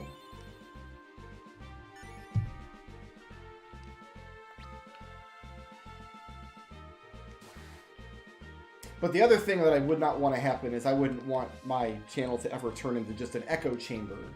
Like, I know I've got a lot of viewers on YouTube right now who have never been to my Twitch chat or who have never been to my Discord, but one of the things that you'd see if you are there is that it's not an echo chamber. There are people who believe lots of different things, and I do not tolerate attacking somebody for their beliefs if they have shared those beliefs in a civil way. Like, I'm more interested in discourse than I am with people agreeing with me. But right now, I need to eat a sandwich, and I'm going to need all of you to agree with me that it's time for me to eat a sandwich. So I'm going to do that, and I'm going to take 10 minutes, maybe 15, put some sandwiches in my stupid face. I do want to thank everybody for hanging out with me tonight, and we will complete this tower, and I'm not sure what else, how far we'll get. We'll see where we go. I will be back in just a little bit.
The time for sandwiches is over.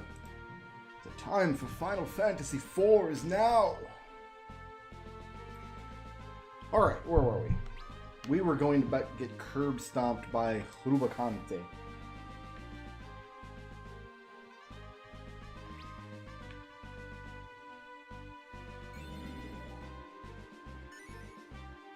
Ooh, X potions are nice.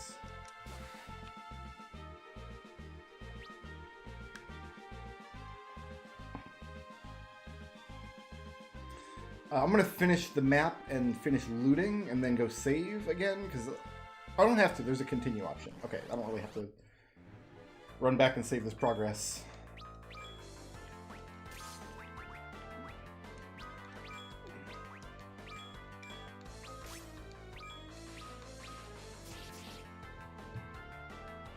I need to look up how to add custom emotes to YouTube, because I've made custom emotes for Twitch over the years. And I'm not really sure how YouTube deals with that kind of stuff.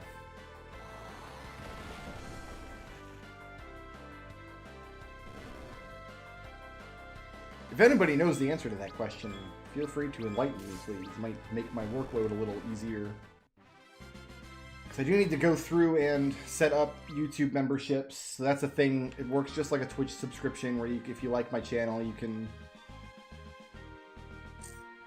pay me. I think it's $5 a month if you don't feel like doing it through Patreon for whatever reason. And then there's super chats, which I think might be the custom emotes. Like, you have to send a donation to be able to use a custom emote. I'm not really sure. Or maybe just being a member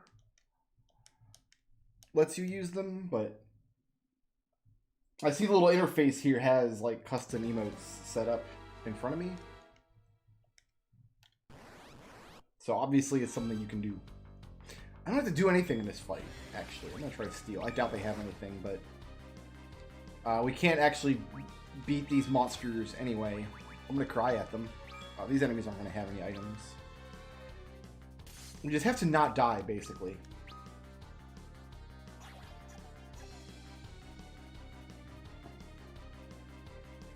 But I would also like to configure OBS to have alerts if somebody... I think all I'm going to be able to do is if somebody like signs up to the membership or uses a super chat, or I think I can set it to send an alert if somebody pledges on Patreon during a stream. I'm actually, that's the most upsetting thing about switching from Twitch to YouTube streaming is I love the alerts that I have set up. I feel like they hit the sweet spot between like they're fun enough that people like them when they see them, and it makes them want to see their own name in the alert pop up, but they're not so obtrusive that they take over the whole stream, which is a common problem I see. But the software I use to stream doesn't have a lot of functionality for YouTube. It's almost all built specifically for Twitch.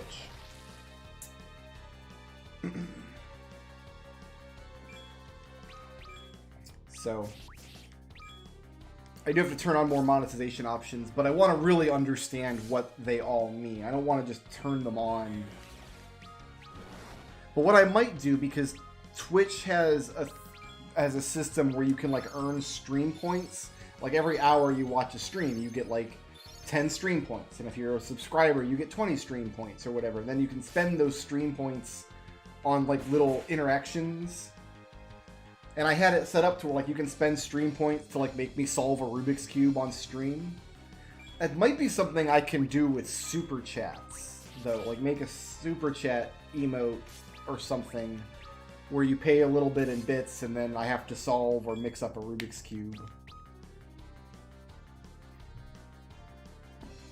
If you have ideas, if anybody here watches more YouTube streams than I do and knows more about like the streaming culture on the platform, you might have better ideas on what to do with that kind of stuff than I do. Ugh.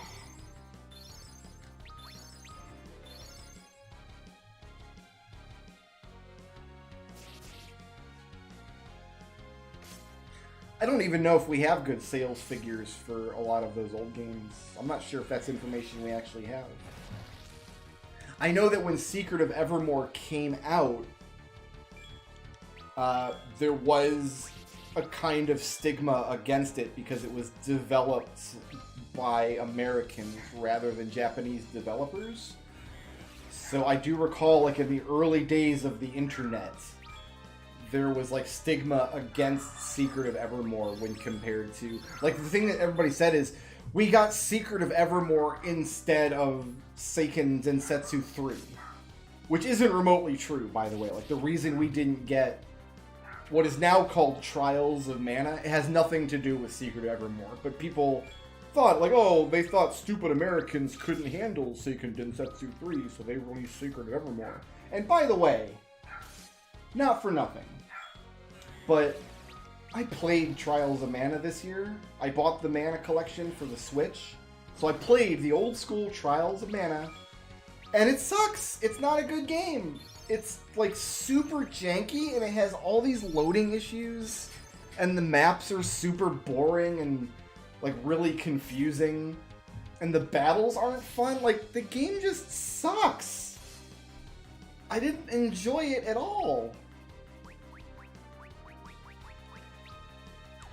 I should probably just stop attacking these guys. So I think if that's the case, like, we got off better if we got Secret of Evermore, because that game's rad.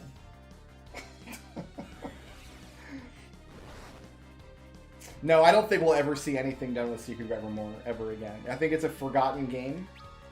I think the game we have, though, is really good. Like, you can still play Secret of Evermore and really get a lot of enjoyment out of it today, I think. So in that case, I guess I kind of consider it like an underappreciated classic.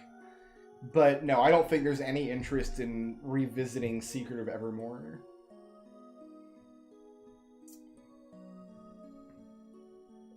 Which is, I don't know if I'd say it's unfortunate, because it's kind of like the perfect storm of its time. Like, I think since the 90s, in internet culture, especially over the last 20 years or so, like, our humor has evolved and has changed so much to include, like, irony and sarcasm that, like, enjoying, like, the wholesome 1950s sci-fi aesthetic that Secret of Evermore plays straight, I think there would be a lot of pressure amongst a remake development team to transform that into, like, ha-ha internet irony humor, where just it being this old, like, cheesy humor played straight was way better than any amount of, like, meme lord humor could possibly be. Maybe that fear is unfounded, but Such cruelty. It's irony is a much bigger part of our lexicon now when it comes to making lighthearted media. And I think Secret of Evermore might get lost if you try to update it for modern audiences. Evermore's music was very atmospheric at a time when video game music, because it was predominantly chiptunes, was typically very beepy and very strong on melody. So people also have this recollection of Evermore not having very strong music. And it doesn't in the form of having, like, listenable melodies, but when you're actually playing the game, the atmosphere of the music comes through very strongly. But no, it's not like a playlist that I put on YouTube and listen to, ever.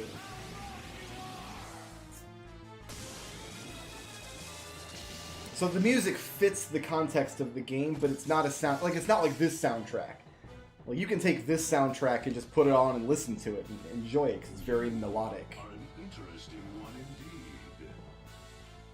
Such powers unleashed by anger alone.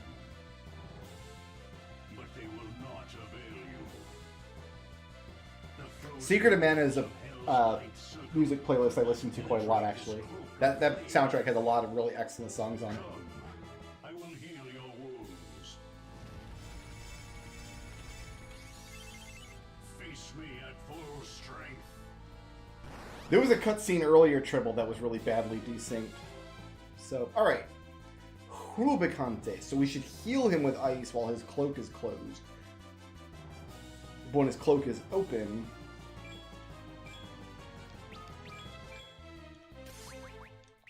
we should be able to go in full hog. So we need to slow you, and then get everybody with shell.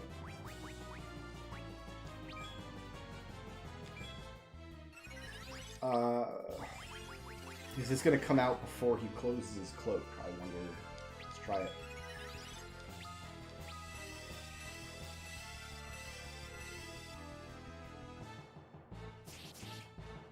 She does have fast talker.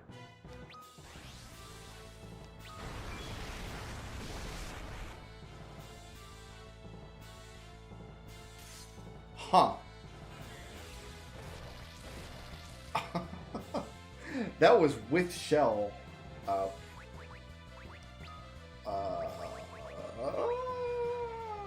Okay, what do we do about this? That was an insane amount of damage.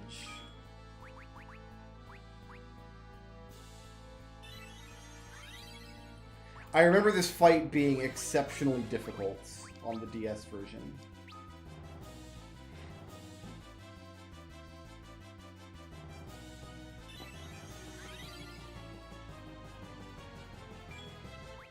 Yeah, we're definitely burninating the countryside here, that's for sure.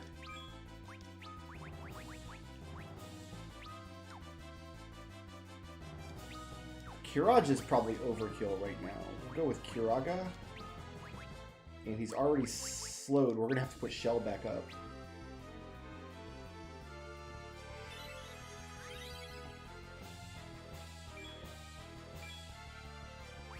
But we don't want to hit him with ice while his cloak is closed.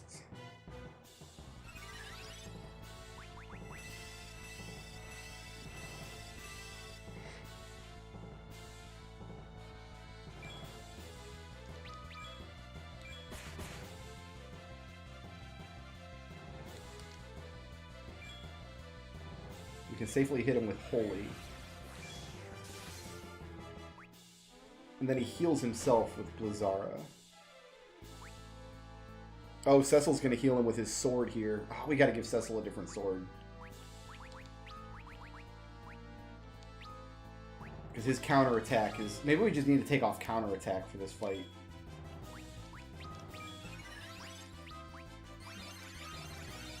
We need to give him... Let's give him his Overkiller.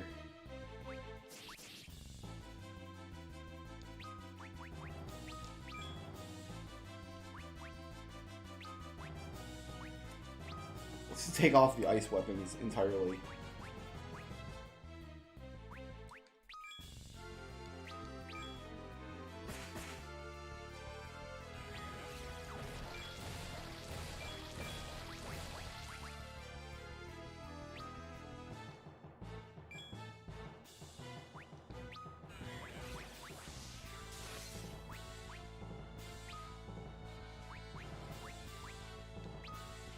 And I guess we'll give hastes. I don't want to berserk anybody because he's counterattacking, and that's probably bad news bears. But we can haste Rydia here. She's our big girl damage dealer.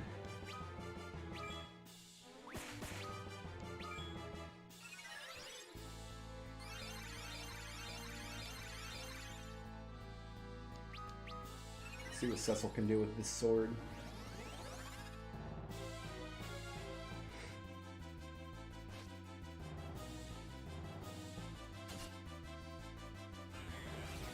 With the cloak open, we should go in for the big gun here. But if he uses that Inferno attack, we're Dunsky Doodles.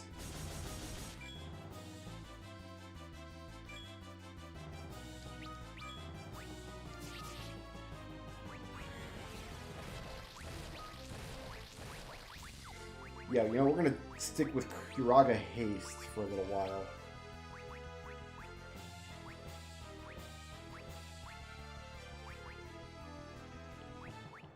I have haste, right? Yeah, there it is. Do this to Cecil.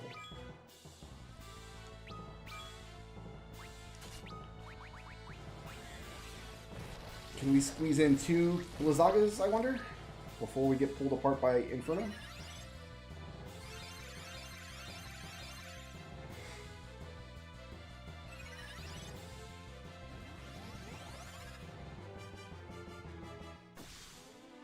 That was decent damage.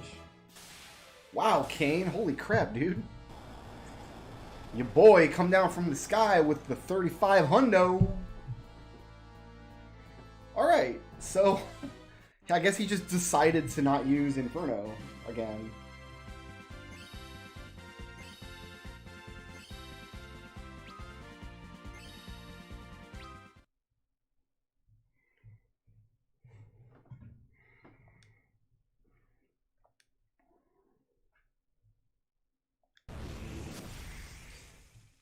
I think we're going to spend a little extra time in the next length of this dungeon because, again, I think there's a rare-ish kind of monster that we want to make sure we fight.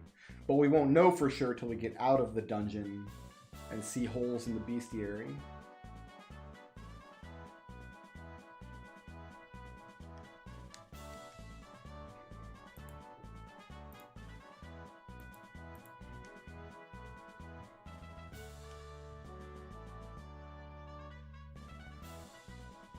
Hi there, Dimensional Reaper. Glad you dropped by, man.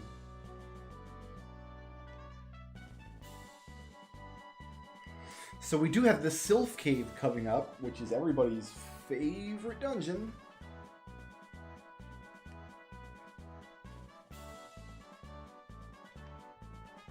Final Fantasy Mystic Quest is not entirely forgotten, because when they put out, for the 3DS, they made a game, a music rhythm game called Theatrhythm. And there were some songs from Mystic Quest in that. Mystic Quest for 1991 SNES chiptunes has a banging soundtrack. It's great. Like every song on that soundtrack is a banger.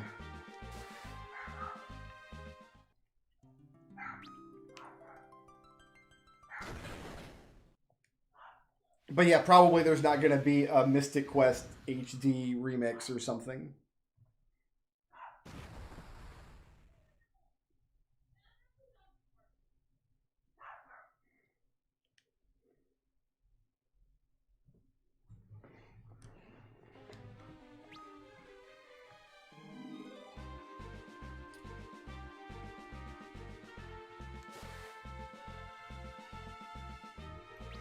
We are about to get Cid's augments. Do I want to give Edge any of those? I'm not really sure yet.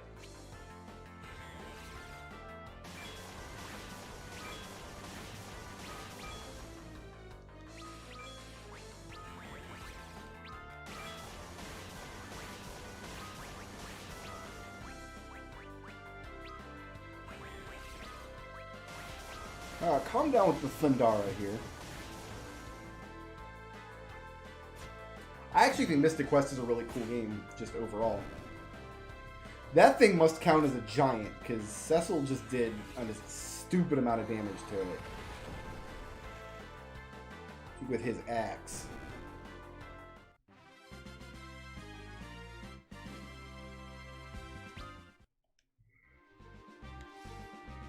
Mystic Quest is another one of those games that kind of got a bad rap for years. Like, I feel like people just, like, way hated on that game for a long time. It kind of found its audience, though, you know what I mean? Like, I think it's more appreciated now than it was back when it was more relevant.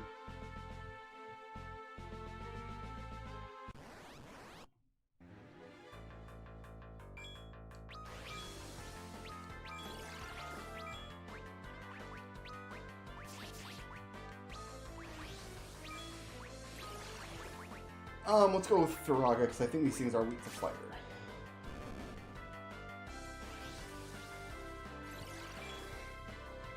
So we are coming up on my least favorite part of Final Fantasy IV, which is the Sylvan Cave. It's just a huge jump in difficulty over what we've been doing. But there's a lot of really good stuff in there, and we're gonna gain like a tremendous amount of experience levels. before it's all said and done.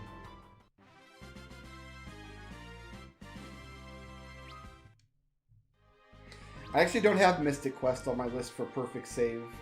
I'm not really sure if it has a good place in this project, considering that like all I can think to do is max out experience level. Like there's not really anything else you can do for completion's sake. I guess if people really, really want to see Mystic Quests and just watch grinding of it for probably 100 hours, it's not the worst idea in the world, but I didn't put it on the list. I also didn't put World of Final Fantasy on the lists because it's Pokemon, and the perfect save in World of Final Fantasy is just going to involve maxing levels on hundreds and hundreds of monsters.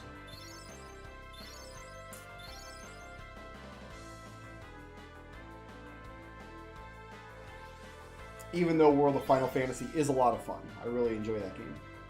But it is Pokemon when it comes to leveling your stuff up and making the numbers go higher.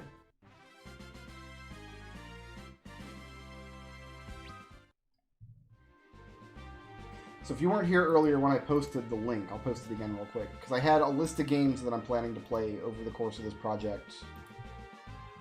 If you want to take a look.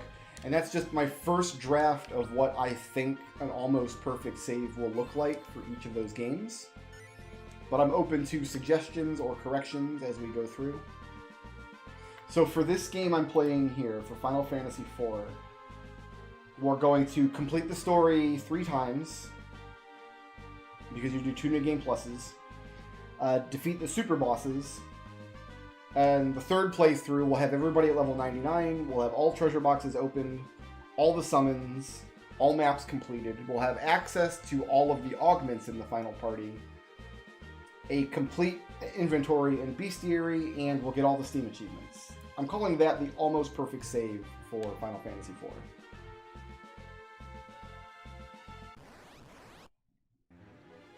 This is what I was looking for on this floor, this egg here. And we don't want to kill it, we want it to hatch. Because I think it hatches into something that we can't fight otherwise.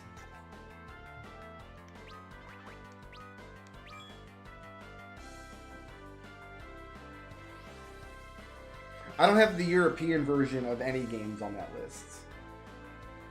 I also didn't put any games on the list that I haven't played before. Oh, I guess not. Maybe we should try for a second egg, just to make sure. I don't think it would be a good idea to play anything blind and try to incorporate it into a perfect save. If Final Fantasy XVI comes out over the course of this next year, I'll probably play it on my own time, and then I might do a second playthrough as part of this series on YouTube. We'll have to see how it goes. But I think that might be appropriate, depending on what perfect save may or may not mean in that context. So for Final Fantasy Tactics, I actually have it on that list. It basically involves maxing out all of the named characters that join you over the course of the story, maxing out both a male and female generic, because there's some slight differences between the two, and there's two magic spells you can only learn from monsters, Ultima and Zodiark, and then completing the super dungeon of Midlight's Deep. So mostly it'll be level grinding and tactics.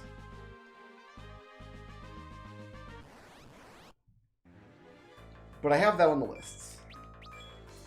Tactics is a game that I would like to play as part of this project.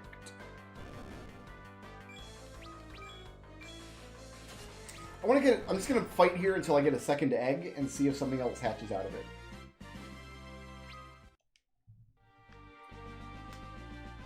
And I expect when I start playing a game, before I play a game, I'll do a little bit of research into it to see if there's anything I missed.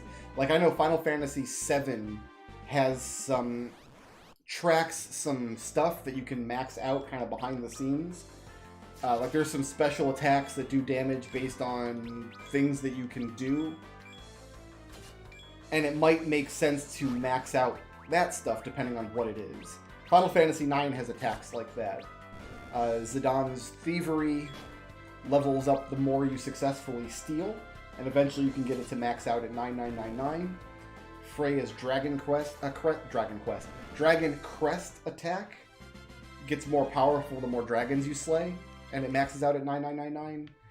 And Quina's Frog Drop Blue Magic levels up based on how many frogs you catch, and you can also max that out at 9999.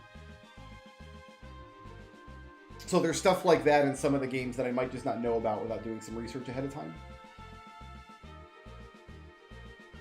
So people consider, like, Final Fantasy Legend 3 was put together by the same team as Mystic Quest. So some people consider those games to kind of be, like, spiritually linked. Because having played Final Fantasy Legend 3 myself for the first time just a couple years ago, I played it on stream, and it did actually remind me a lot of Mystic Quest. Like, a lot of the same DNA is there.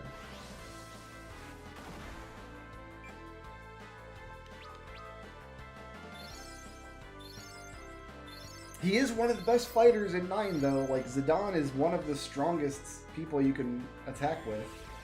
So he is still a fighter from that sense.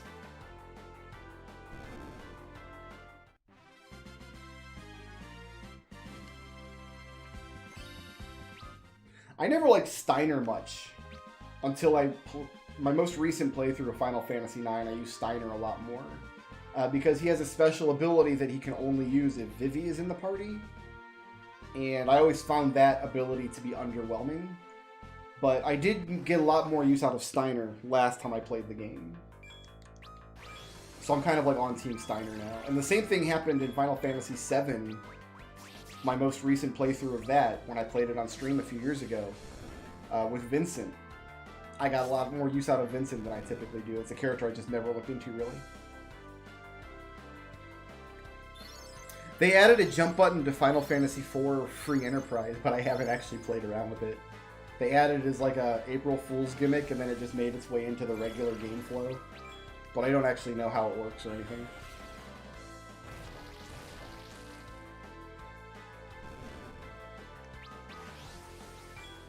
I'm looking for an egg here because I can't get back to this room later.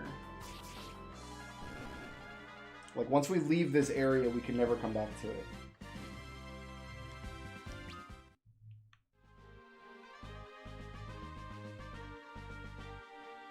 Sorry, looking at Edge's stupid face.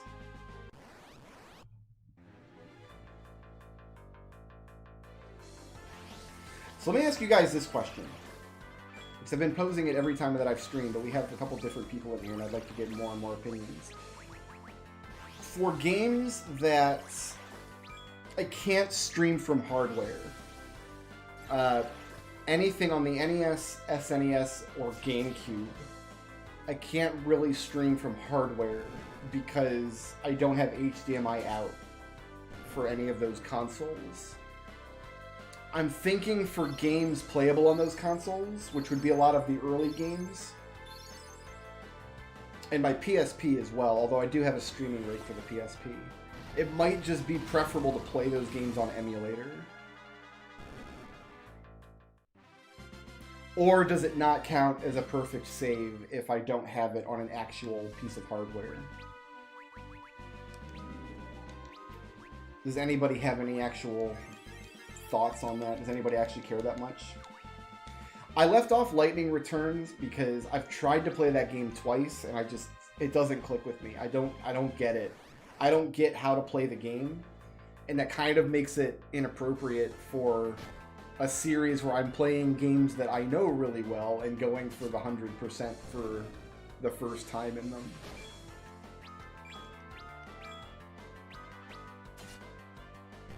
So yeah, all the games on that list, like I left Type 0, Final Fantasy Type 0 off for the same reason. It's just, I tried playing it, I didn't like it that much, so I didn't complete it. So I wouldn't even know where to begin to start with a completed save for it.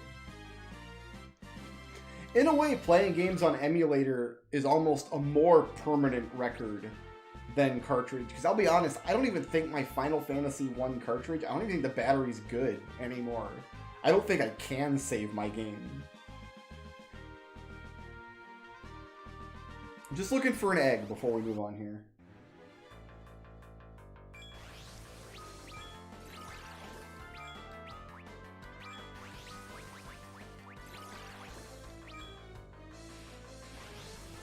Yeah, I'm not looking to cheat or anything. I'm not looking to cheat. Because the Steam versions of some of these games have cheat functions built in that I won't be using. And like when I do my run of 12, I won't be using like New Game Plus. 15, I won't have a choice. I don't think I can... Because I've completed the DLC in that game, it's all, no matter what I do, it's always going to start me with some powerful weapons.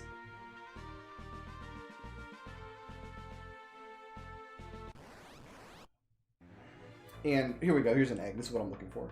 And for 7 Remake, I'll be starting from a fresh save instead of using Chapter Select for my clear save. If I can. I don't actually know if that's an option.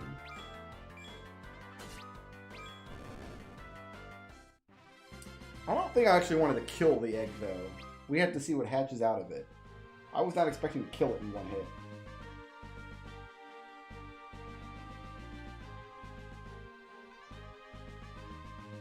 Well, if I had an HDMI out, the quality would be pretty much the same as playing a Steam game like I'm doing now.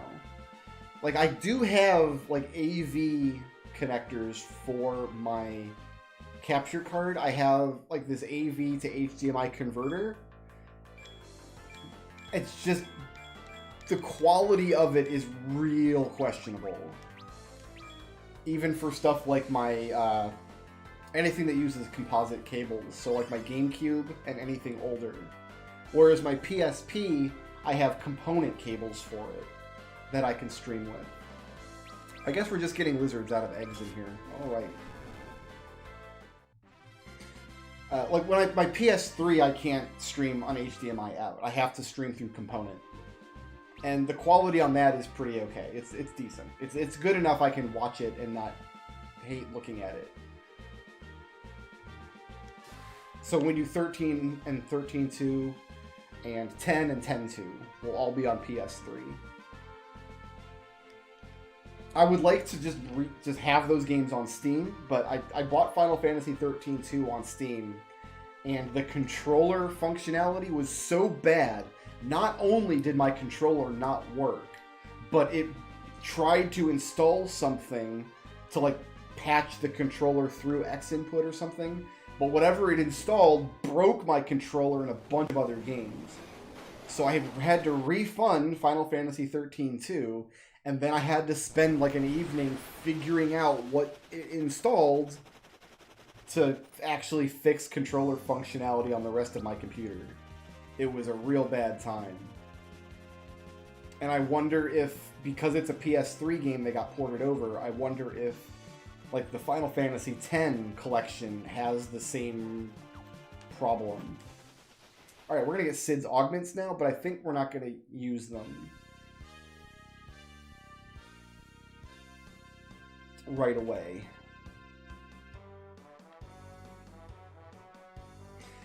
I will be uploading Let's Play videos. I can't swear to when I will resume uploading them, but they're not lost, they're not corrupt. They are coming.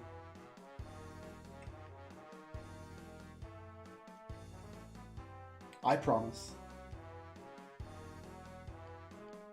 Because 10 and 10.2 I would really like to have on Steam.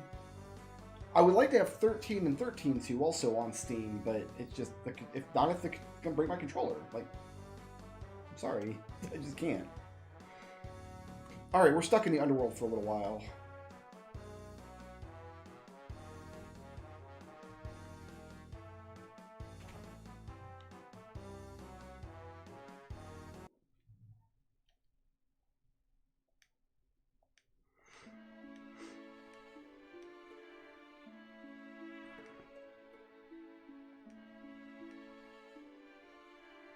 How he did not explode earlier, I do not know.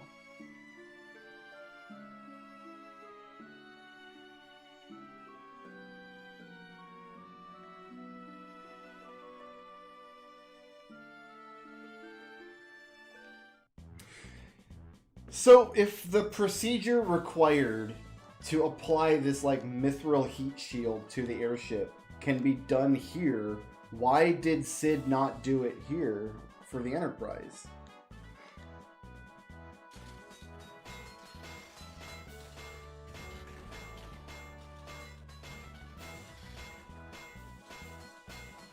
I tried multiple controllers with a Chronomojo. I tried my Steam controller, which I had still at the time, and I tried my PS4 controller, and neither worked. And it wasn't only that, it was just it broke controller functionality in some other games. Like, in order to get controllers to work, I guess they had some weird software that got installed, and it broke my controllers in other games. So I refunded it. Like, it's just not, this game's not playable for me. But I have the games on PS3, and we're not going to see a terrible loss in quality streaming from Component on PS3, so I think we'll miss out on some content, because I think 13.2 has added content on the Steam version that I won't have access to on my PS3, but I'm not super worried about it.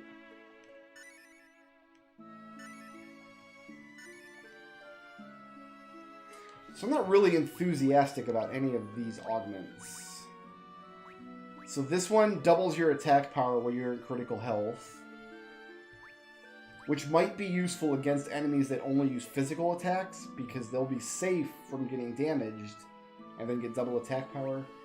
This gives your attack elemental properties, and this is just scan. I'm not going to give any of these away yet.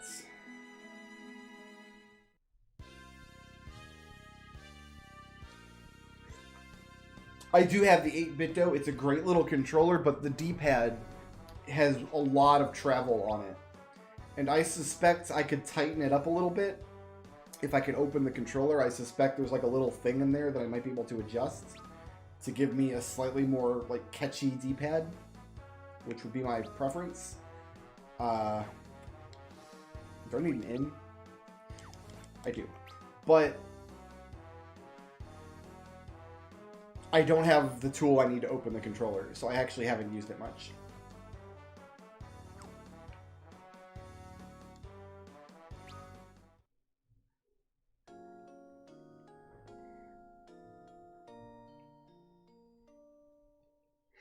I use it for Switch games when I do play my Switch, but I don't play my Switch.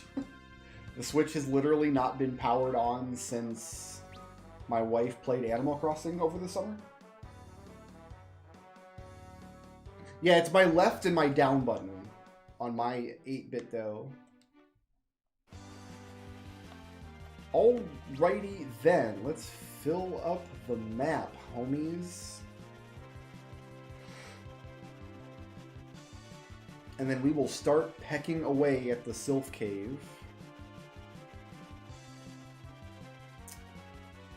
Actually, there are some monsters I want to... No, actually we gotta do shopping first. We gotta go to Tamra, and we can get new equipment.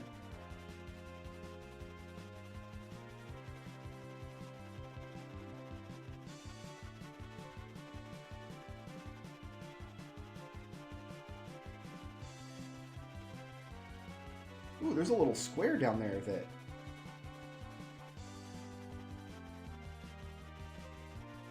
I can't get. Oh, that's gonna bug me forever.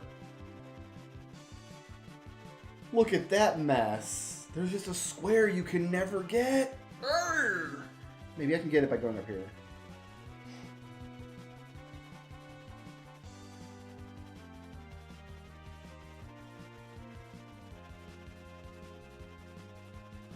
No, it looks like I can't. Maybe if this, like, notch in the wall here wasn't available. Oh, yeah, it's a troll square. That's gonna bug me for eternity. So much for the almost perfect save. I guess we'll pack it in. Can't be done. Impossible square. There's another one! No, I got it. Alright. So apparently this cave is Africa because it's on a little island that's kind of shaped like Africa. Some free Enterprise streamers dropped by to tell me that one night. So I find that amusing.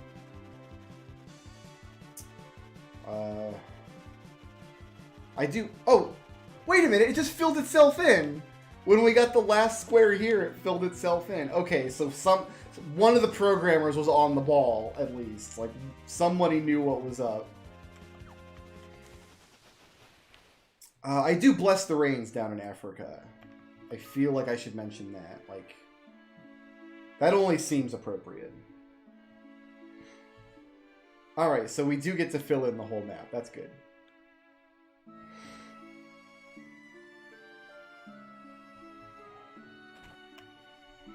Oh no, filling the maps in is going to be trivial. I'm not going to have any difficulty filling the maps in.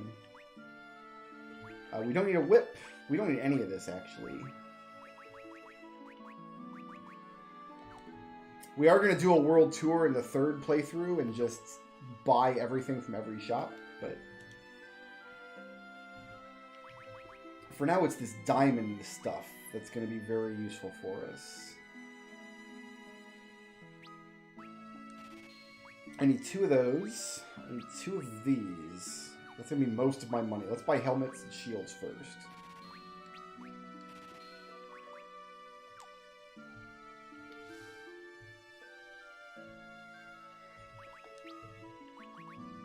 No, I'm not going to have any difficulty filling in all the lunar maps. I've played this game so many times, like, I know what all the maps look like. And the 3D maps look different sometimes, but not often enough to throw me off. Worst case scenario, I'll just look up the solution online. I'll just look up a map of it.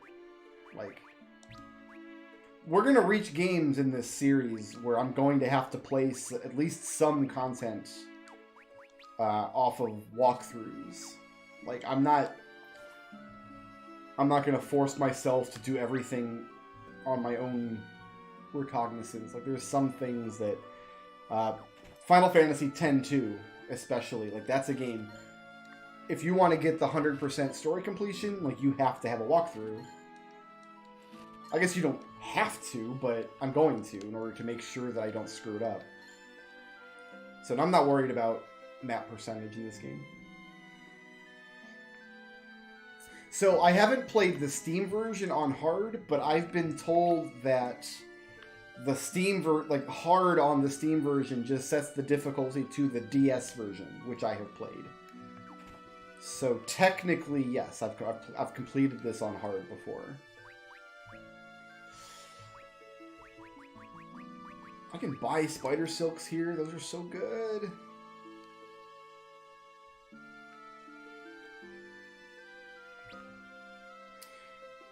I mean, if it despawns my spaceship, then yeah, I guess difficulty.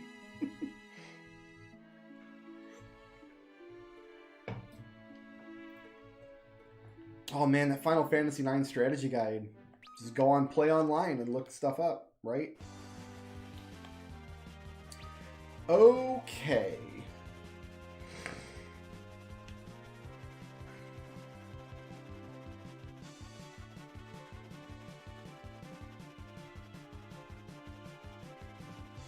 This is going to be the most time-consuming part of the story playthrough of all 4 Final Fantasy IV playthroughs I'm intending to do.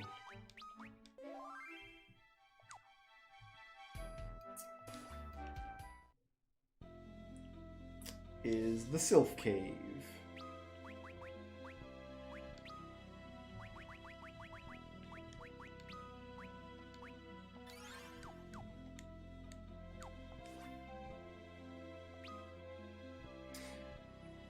Alright, so I suspect we're going to be teleporting out of here quite a lot.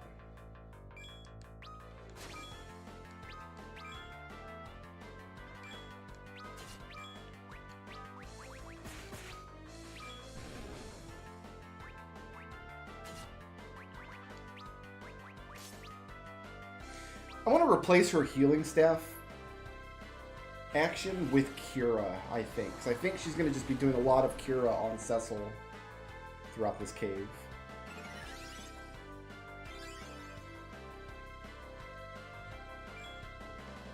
The 4th playthrough I'm going to be doing on the PSP version, which is like the SNES version, but it has a much different endgame. You're able to use all of the player characters instead of just these 5, and it has a lot of bonus content.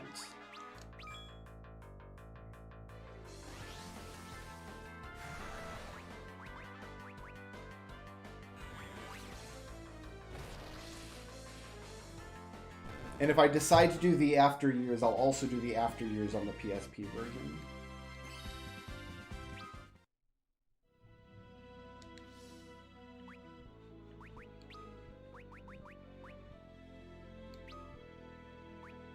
Because his healing staff's not going to do much for us, but a single target Cura on Cecil, who's going to be eating a lot of attacks, is where the haps is. I also... Oh, Cecil doesn't have white magic right now anyway. I'm going to... Whenever we have to heal out of battle, I'm going to want to give his white magic back.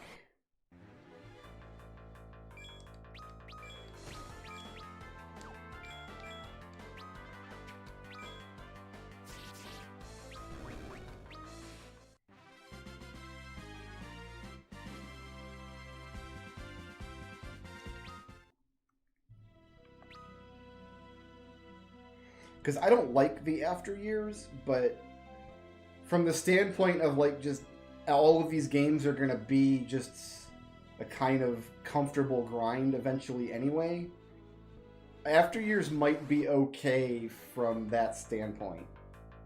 Does that make sense, or am I going crazy? Like, if you're just resigning yourself to doing a lot of level grinding and stuff in these games anyway, maybe the After Years is okay to play?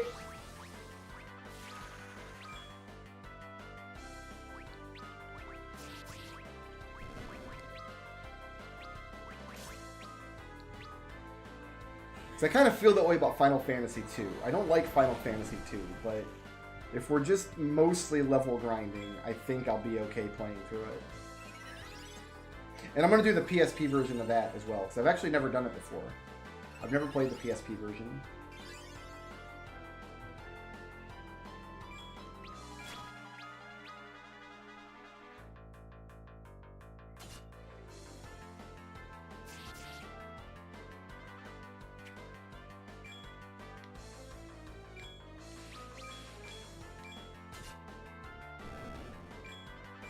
That axe is actually real strong. It's a lot stronger than I was expecting. I don't know anything about Final Fantasy IV Interlude. I guess it's on the PSP version. Also, a Soma drop happened. Nice. So my understanding is that the HP and MP raising items, the... Oh, we gotta get that from the other side. So, Soma drops and silver and gold apples. My understanding is that any of those in your open inventory carry over to New Game Plus.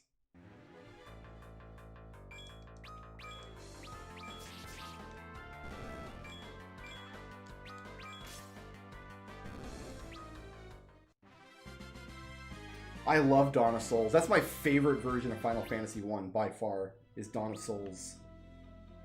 Big fan.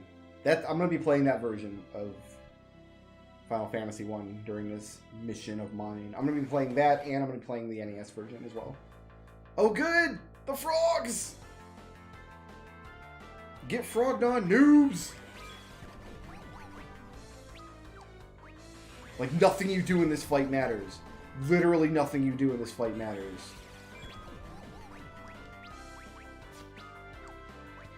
I'm gonna Toad Song them. Screw these guys. Can't tell if I'm trolling? I assure you I'm not. I love Dawn of Souls. What's not to love? The graphics are super adorable. The gameplay is streamlined and is made much more accessible to new players. They fixed a whole bunch of the bugs. Spellcasters are actually good now. I'm gonna turn them into pigs. And I like the bonus dungeons a lot. The bonus dungeons have you doing a lot of, like, cool, weird stuff. This is probably the hardest dungeon in the game, but fighting through it gives you a lot of experience and really good equipment. So there's really no point to waiting to do it. I thought she was going to keep toting my peoples, but if she's not, there we go.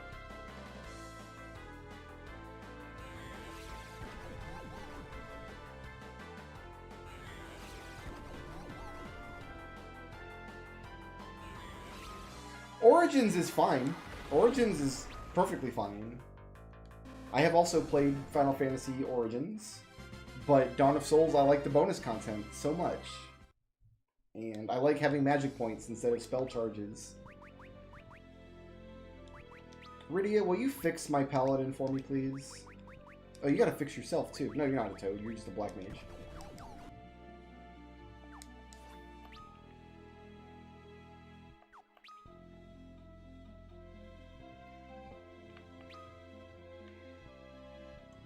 Do I retain float in this version? I do not. I still have to cast float on each floor.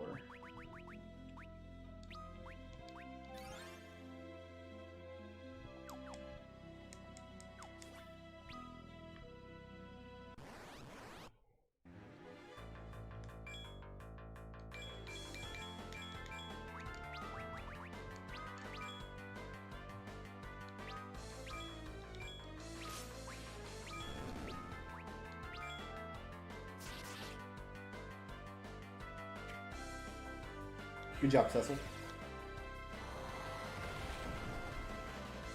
If Rydia is faster than Bog Witches, then this is going to go a little more smoothly than it usually does.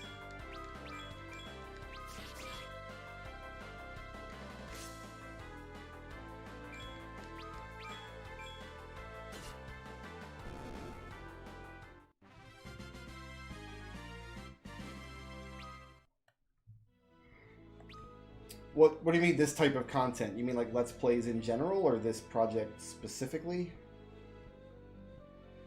Because those are two different answers. Alright. I think I want to take this bottom route first, but I want to get as much of the dungeon as I can.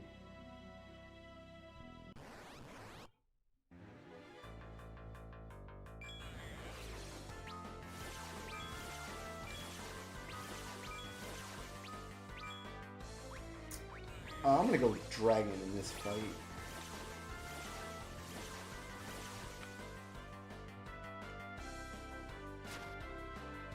I don't remember the PSP version of Final Fantasy IV being significantly easier than the other versions. But I mean, after 3 playthroughs of this version, I'll probably be ready for an easier version of the game in any respect. So the story is, back in the day, I posted on a web forum and we were discussing like Mega Man feats, and I mentioned that I could beat Ring Man in Mega Man 4 without getting hit. Like I could do a perfect fight against Ring Man, and somebody asked to prove it, so I uploaded a video of myself doing it. And then as a gag, I uploaded a video of myself doing it with like sped up in the emulator. And at that point, I already, like, everything was plugged in to record, so I'm like, I might as well just plug in a microphone and play Mega Man 3, and that's what I did. And I just never stopped for 12 years. And that's the sad, disgusting story.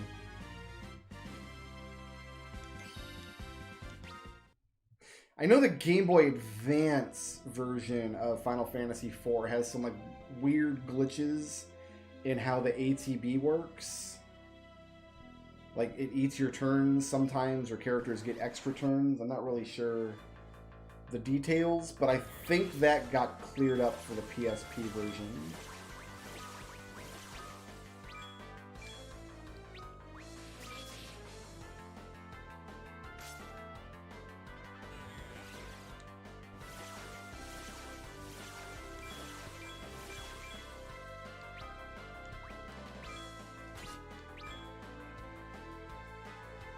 This cave is actually going a lot easier than I was expecting.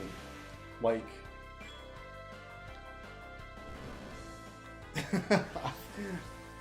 my recollection is that the cave is much tougher than this. But I haven't even had to stop and heal, really. Well, now Cecil is taking a hit.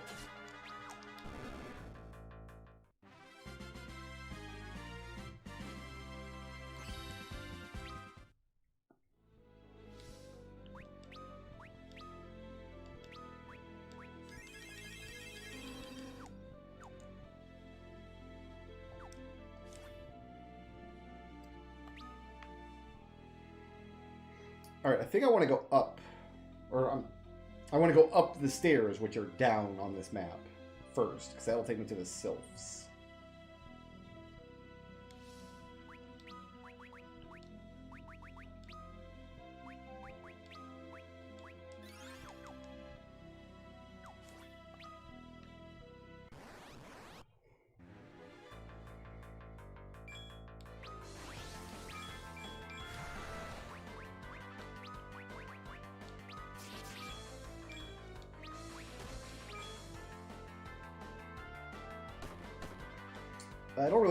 I'm not going to heal these status ailments in combat because there's no need.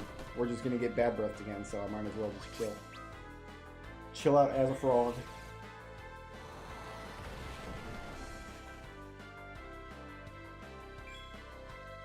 How did we miss with the Quake spell?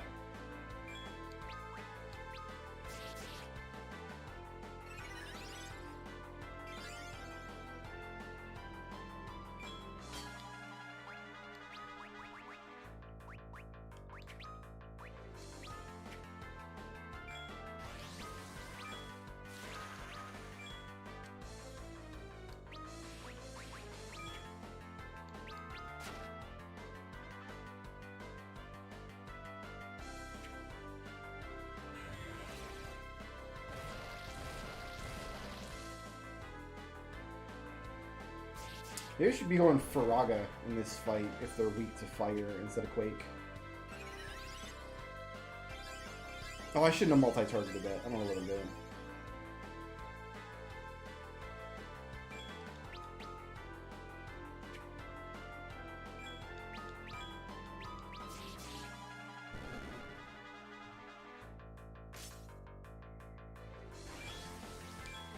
I don't miss YouTube time limits. I'm glad that I can upload videos of any length.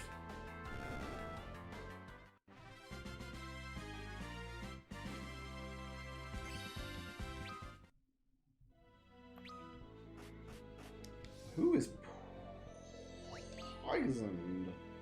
Cecil is everything. Okay.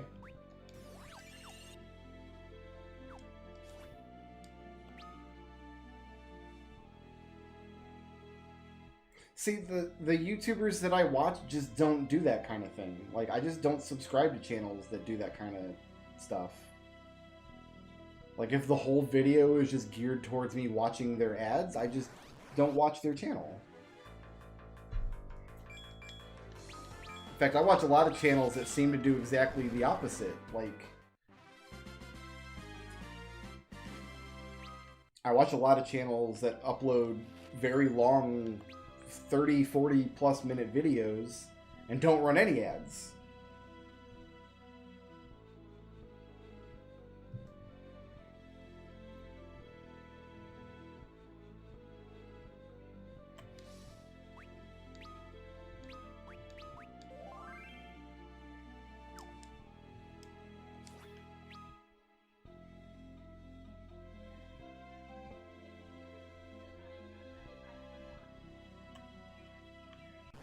That goes downstairs. I think expecting anyone to have a philosophy that goes against making money doesn't make sense. Like, instead of thinking of it as, like, YouTube used to have a philosophy and then they sold out so they could make money, think of it in terms of, like, it's a good thing YouTube found a way to make a lot of money. Otherwise, they wouldn't be a YouTube. YouTube operated at a loss for many years before they figured out some of their practices. Oh, I need to reapply float after grabbing that map tile. Whoops.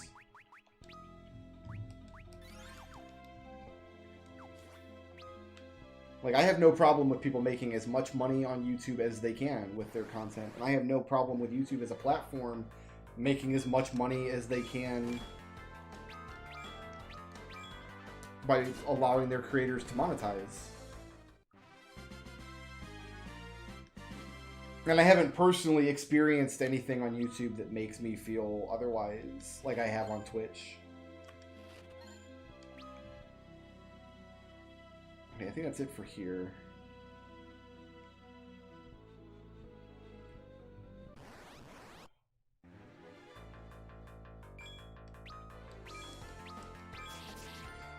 Like, yeah, let's kill the centipede and then hit these guys with Faraga.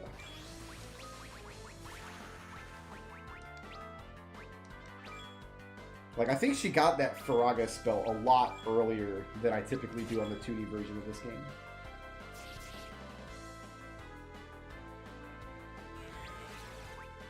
Like, guys, I was around on the Wild West internet. I remember what the internet was like in the 1990s when I was in high school. We get way better content now. Even with all the problems inherent in monetization practices and abuse of content creators, like all of this stuff is a major problem, but we get way better content now out of the internet than what was available in the 1990s. Like, it's not even a competition. It's this idea that, like, the internet used to be better and then companies ruined it. It's just not true. I'll take 2020 internet over 1998 internet any day. No question in my mind.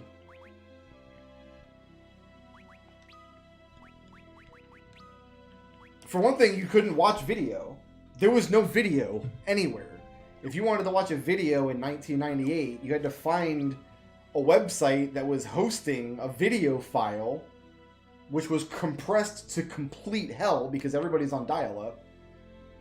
And then you had to download it to your hard drive and watch it there. Like, so nobody created that kind of content for the internet. It just wasn't, it didn't make any sense. I think I'm going to go in here and then we'll double back. So any kind of video content you enjoy would be impossible on the old internet. I had an Angel Fire site. Hell yeah. I was on GeoCities. I'm not saying that it wasn't fun. I'm not saying that it wasn't cool to be around then, but I don't wear rose-tinted glasses for 1998 internet at all.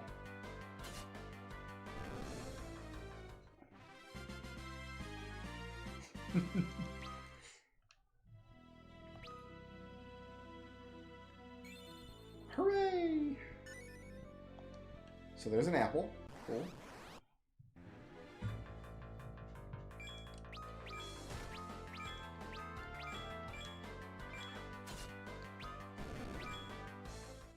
Overall, I'm like not super worried about like major companies or conglomerates eating up all of the creative talent and then not having any more creative talent, because people have been saying that's the situation for years. It's been doom and gloom, like, oh, Disney owns everything now. Like, yeah, they do, but people are still enjoying their content. Like, whatever you want to say about Disney and all of the different properties they own, they're not creatively bankrupt.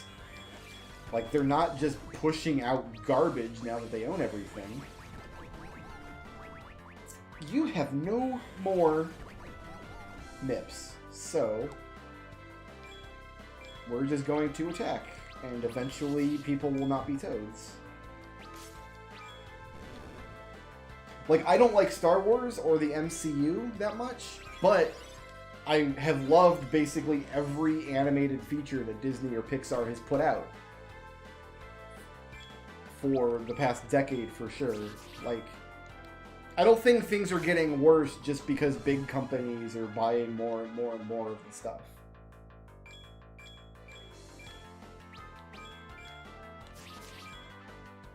I think that it's possible to take things in that direction if you're a big company. I think that there's some element of that is why I feel like I've been driven away from Twitch.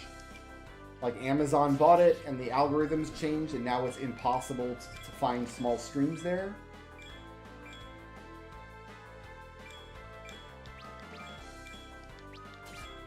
But I don't think it's the case across the board.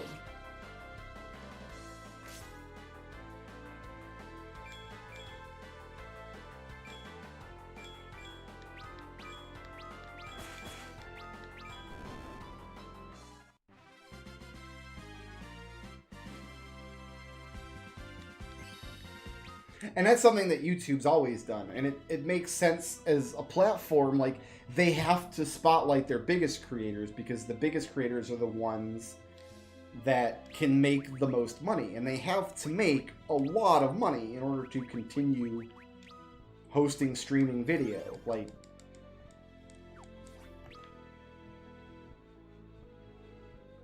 I've always wished YouTube did more to kind of spotlight small channels, but there's not really a reason for them to do that, despite what I might want them to do.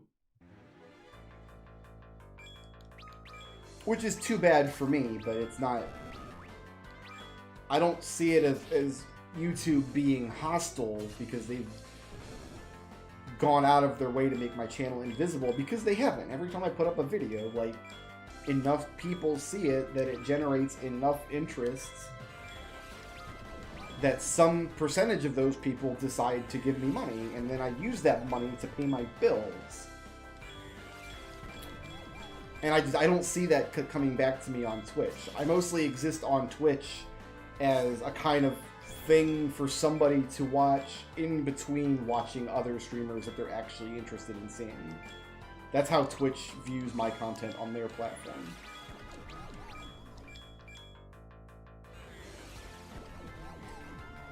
So no, it doesn't really work. Algorithm stuff doesn't typically worry me. And it kind of can't. You kind of have to just roll with it. The algorithms are going to do what they're going to do.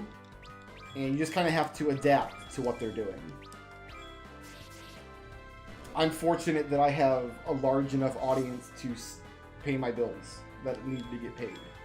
I don't make a lot of money, but I make enough money to sustain my existence, and I'm happy with that.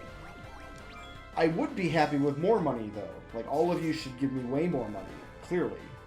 Then I can stream from my brand new yacht that I would never buy, even as a millionaire. I don't want a boat. But I do actually worry, like, what if I find too much success? Like, what if I do have to suddenly, I log in one day and like, oh, now I've got 300 active viewers and my chat is just starting to get toxic and we can't police it properly. Like, I worry about that kind of stuff. I don't think I would do well having a huge following. There are some people that just cannot, like, psychologically, they're just bad at doing that, and I think I'm one of those people. I've been passing Rydia's turn, but she has haste Mars. I should just be using it. Be streaming from my helicopter, yeah. I've always said, like, if I ever hit the lottery or anything, like, if I ever do just come into millions, and it's enough money to sustain me forever, like I can just make investments and then never have to worry about money ever again. One thing I would like to do is, like, open up a gaming store. Like a tabletop gaming store, but maybe have, like, video games in it too. And you can't turn a profit with that kind of store. They're not profitable typically. Like, maybe 1 out of 500 of those little places open actually does any business. But if I'm like a super millionaire, I would just enjoy owning that store and just running it as a loss forever.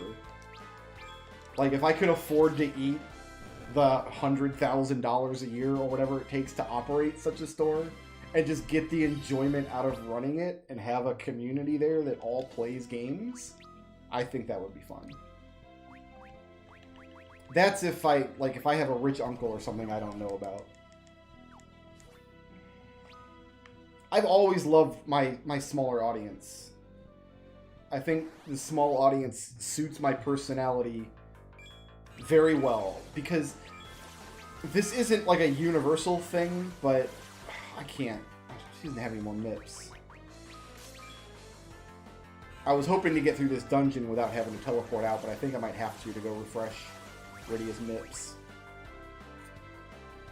Like, one thing I've noticed with major streamers that I do enjoy watching them, but mostly for the games they play. And I've noticed that in order to maintain a large audience, what some of these streamers have to do is, like, completely file down their personality to where they're just this very just milquetoast, PG-rated, Never says anything actually interesting. Doesn't seem to have any personal opinions. I think that's... You either have to go that direction if you have a huge audience, or you have to go the other direction where you lean really hard into the invective and the outrage culture. I don't really want to do either of those things.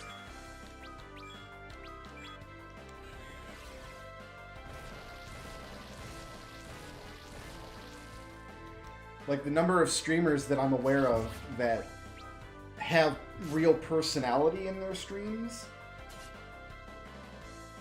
without leading hard into the invective kind of stuff, like, it's a small number.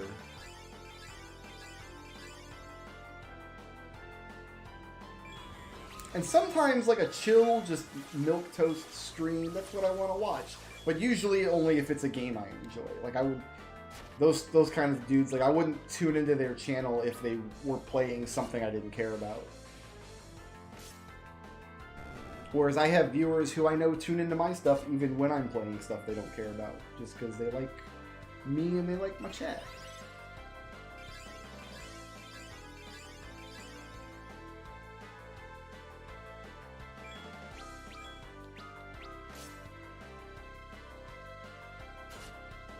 But that just goes back to what I was talking about earlier. Like, I've tried to cultivate a particular kind of personality type in my community. Like, I've done that purposely.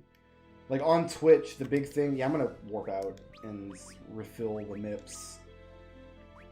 I don't have to take as many detours the second time I come in here, so we should be able to head right to where we're going.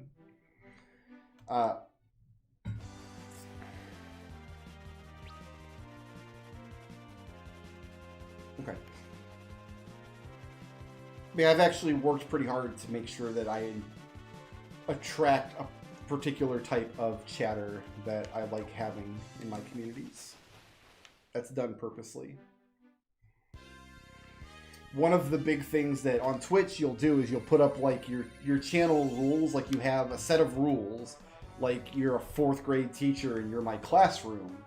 Here's the rules for the channel, and you have to click a little button that says you've read the rules before you're allowed to chat.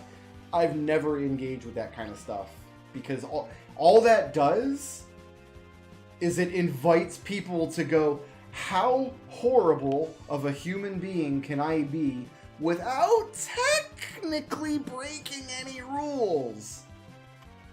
It doesn't say in the rules that I can't use a racial slur.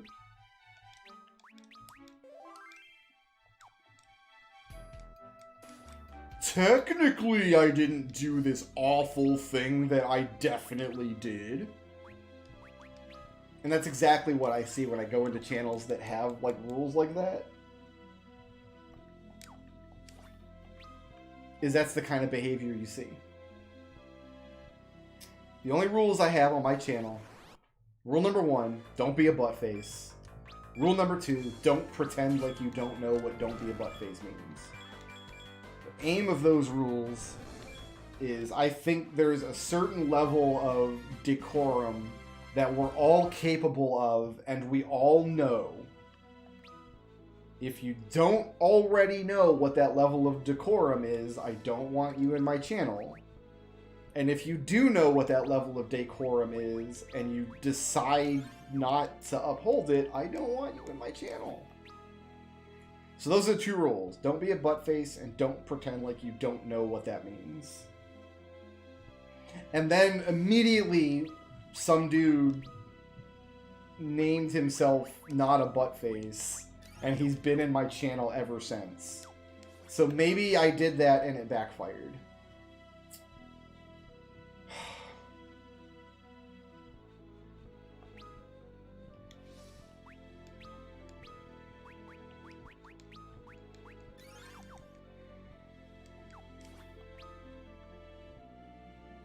Yeah, the last thing in the world I want to do is get into an argument with somebody in a stream chat about whether or not they broke a rule. Like, if you're in that argument, you already need to be banned.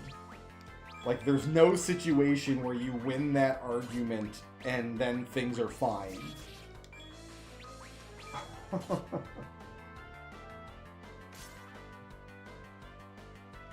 I do enjoy the sass. I do enjoy trolling people. There's always room for a little lighthearted trolling, you know.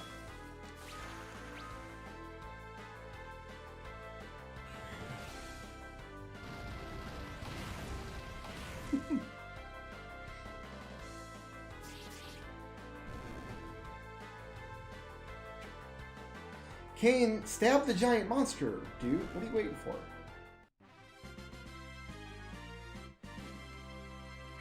We get good drops off these monsters in here. We get some good stuff here.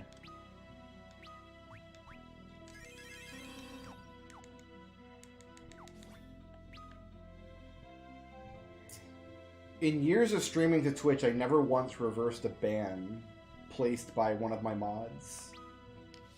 And I think it works the same on YouTube. Like, I can set people up in the channel as mods, and then they have the opportunity to ban people from the chat. And I've never done that. I've always, like, the people I pick as my mods are smart enough to know when people are misbehaving. That's why I picked them. I trust their judgment. And there's a scam that goes around on Twitch that I'm not sure how much knowledge there is of this particular scam on Twitch outside of people who stream regularly, but there's a scam on Twitch. People will get banned from a channel, and then they'll go, like, they'll DM the person and say, like, I was in your channel and some crazy mod banned me for no reason, so now I want a refund for that like donation I gave you or whatever. And I'm sure this scam actually works on, like, big streamers that get hundreds of donations over the course of a stream. I've never gotten more than like 5 or 6 donations over the course of a stream. So for me, it's actually super easy to check and see what I've got a donation from, like who sent it in. And I've had this happen to me a couple times where somebody came in my channel, got banned for some reason. Sometimes I don't even know why. Maybe they did something in chat and I didn't see it, but one of my mods banned them for some reason. And I can confirm there is a ban, and they're like, since you banned me from your chat, I want my money back. I've had this happen a couple times. So this is a scam that goes around Twitch, and I think it's just hilarious. I hope nobody actually gives these dickheads money. Because that's gotta be what they do. They just go around to Twitch channels and get banned and then insist that the streamer give them a refund to money that they never donated.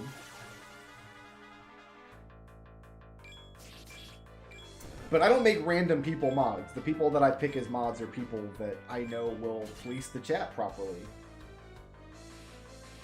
That's exactly it. If they donated and they don't want the donation to go through, they can cancel the donation. If, like, oh, I got banned in that channel, I don't want to give them $5 anymore, like, you can cancel it on your end. And that's part of how I know it's a scam, because I've gotten messages from a couple people over the years.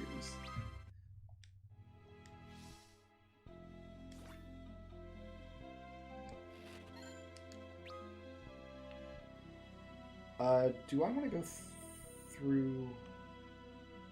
I think I'm lost. No, I'm not. I'm going to go down this way.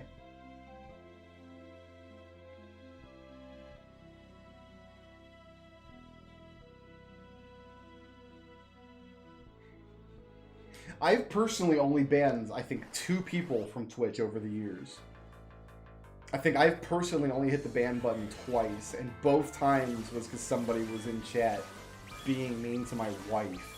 Like, what kind of useless person are you that you're gonna go into somebody's chat and then talk bad about their wife? Like, that's not gonna end well, surely.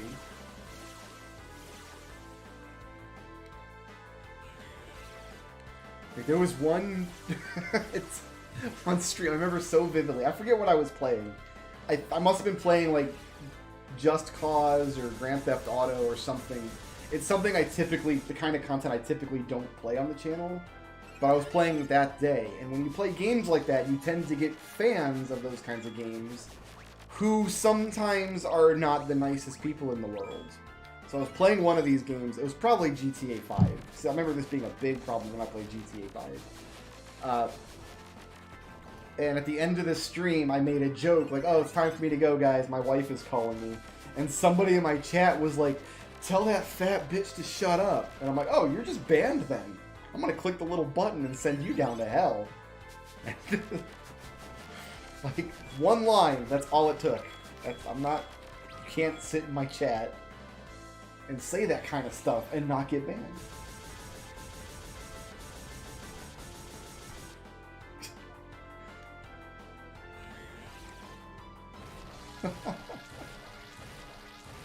I mean, I like her.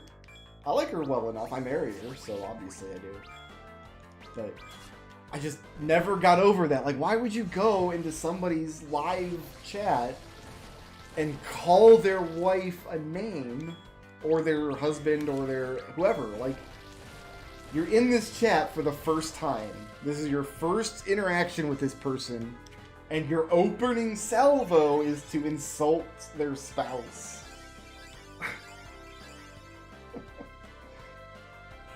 Yeah, it was a big problem when I played GTA 5. I can't... They got all my attackers asleep. I need to be more proactive with taking these guys down. Yeah, it was a big problem when I played GTA 5. And it caused me to dislike GTA 5, actually. I never did finish that game.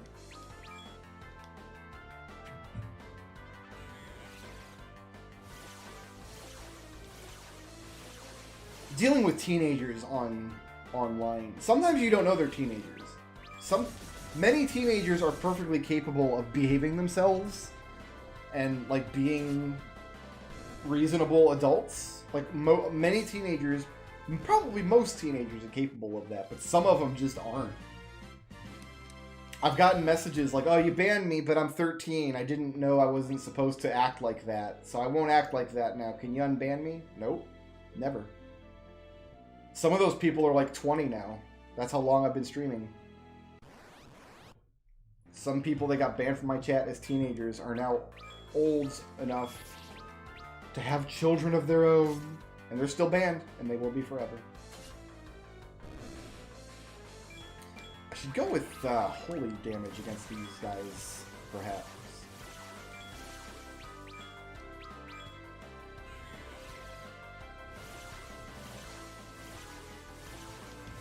Yeah, I got all the people not watching Cyberpunk. The other game that I actually had a lot of trouble with this kind of stuff, Horizon Zero Dawn, was one of the worst streaming experiences I've had in years. Because I had virtually no viewership the whole time I was playing it. And most of the viewers that I did get that weren't my channel regulars just hanging out. Because at that time, Breath of the Wild was a very new game. Like, it had just come out, and every Nintendo fanboy in the world who had never played an open world game before thought Breath of the Wild was the best game they'd ever played. And so my Horizon stream was like every night, a couple of times over the course of the stream, we had these people come in, "This game's trash, why don't you play Zelda Breath of the Wild? That's a real open world game." Like, it was every night. Oh, it was infuriating.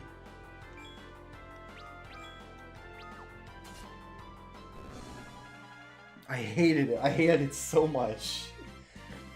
And when you're streaming, like, you don't want to let on that people's behavior is bothering you, because that's a really good way to signpost, like, "Hey, this is something that bothers me. Do it more if you want to bother me."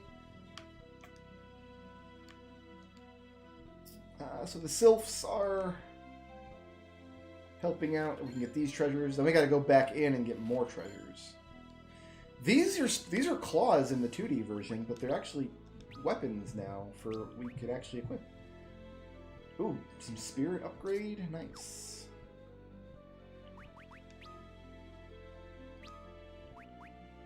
Oh, I should have given him the Mage Master. What am I thinking?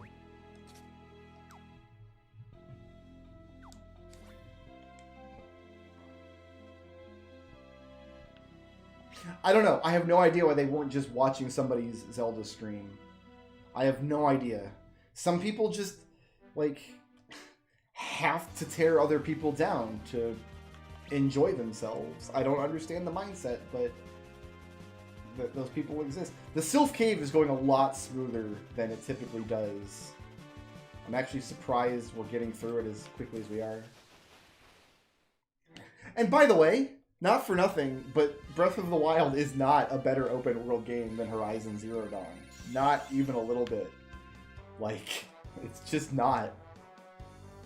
I played Breath of the Wild. I played it on stream. And it's... I guess if you like finding the same Korok seed over and over, and you like finding the same useless treasure box with a pointless sword that you're just gonna break, like, yeah, I guess if that's what you really like, then it's the best open world game you can possibly play.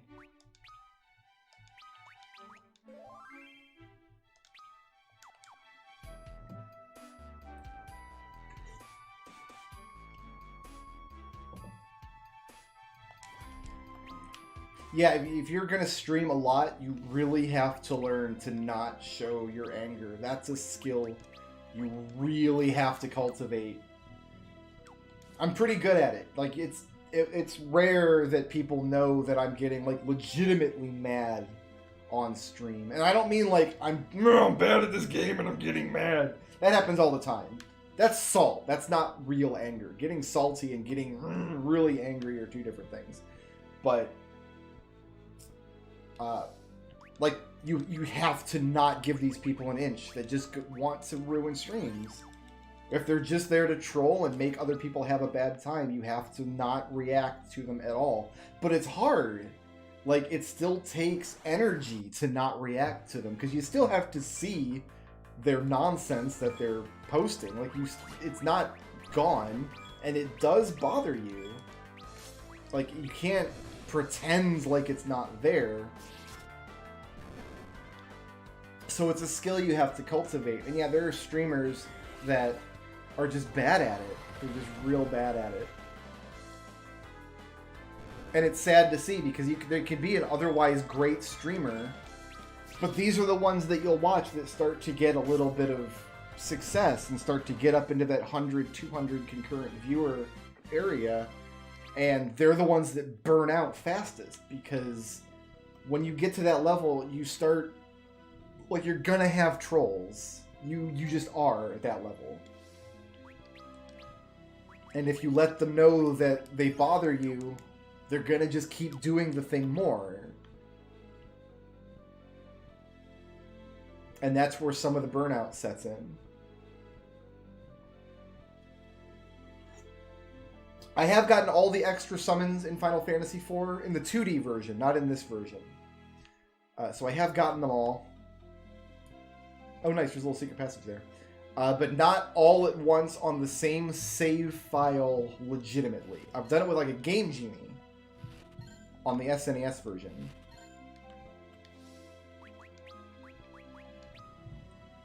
But this will be my first time doing it legitimately.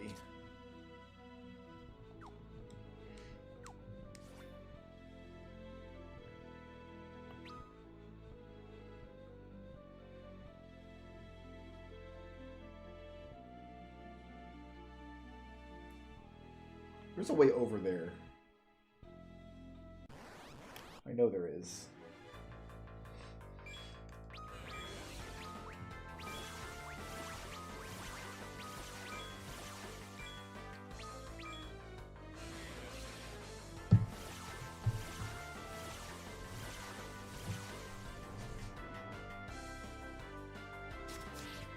So the plan is we can get the item, I don't know what it's called, but there's an augment that doubles item drop rates that we'll get in this game, and then we can use alerts to get the actual enemy formations that drop those items when it's time to farm them.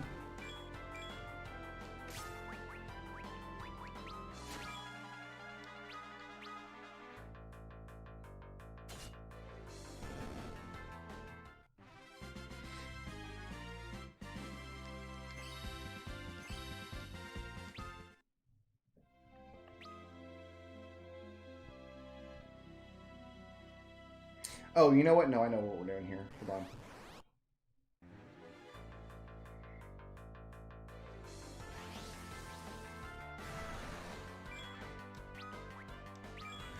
I thought for many years that my taste in games had calcified, like back in the 90s, but that turned out to not really be the case.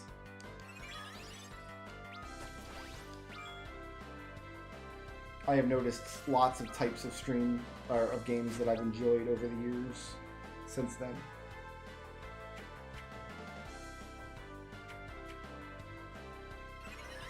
I will never stop liking retro stuff, though. The NES will always be a big part of my gaming career.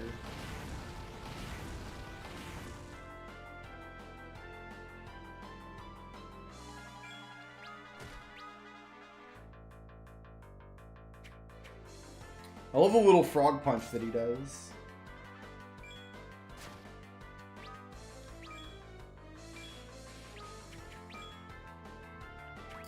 Should I Faraga again? I guess I'll Faraga again. They didn't get the point the first time.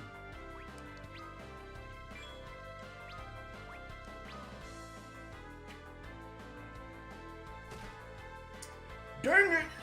That's the problem with getting Frog.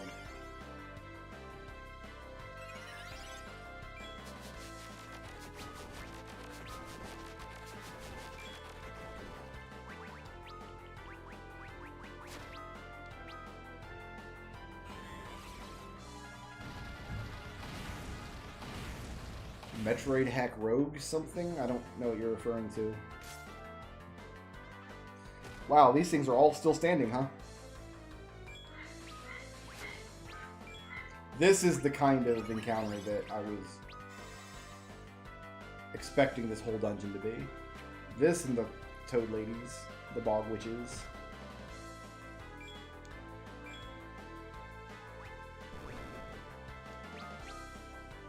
We ought to just go with the Dragon. Dragon's just going to be the best bang for my buck all the way through. Like, hitting their weakness to fire was not as much damage as using Dragon.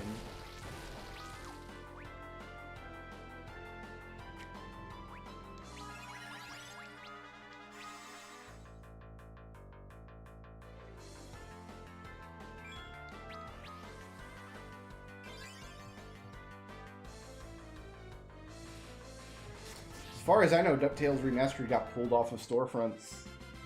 Something to do with Disney licensing issues, I would have to imagine. I don't actually know the specifics.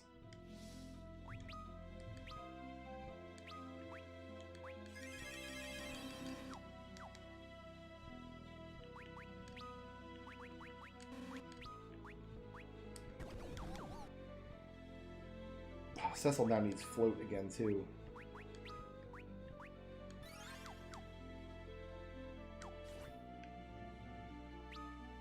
Which is a shame. It's a good game. So there's going to be another door over here. Haha.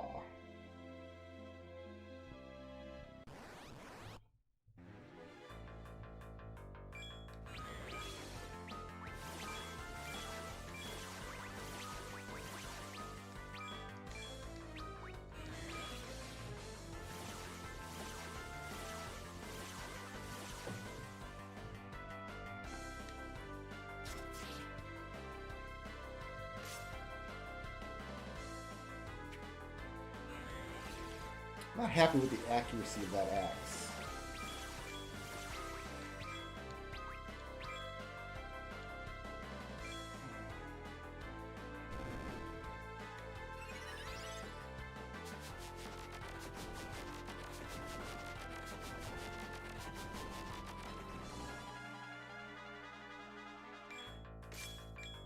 Brittany is just immune to silence. I think it's that hairpin she wears.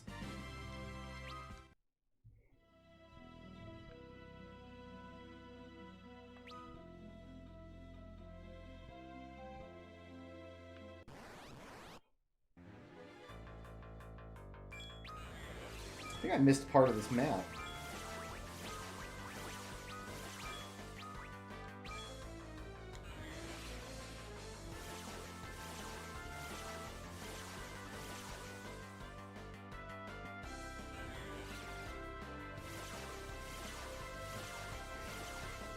I love Metroid, but I gotta say, after this past year, I've played my fill of Metroid for a while. Although, one of the reasons I was excited to get a Switch was that eventually we get Metroid Prime 4. I'm assuming that's still in development. As far as I know, that's hasn't been canceled.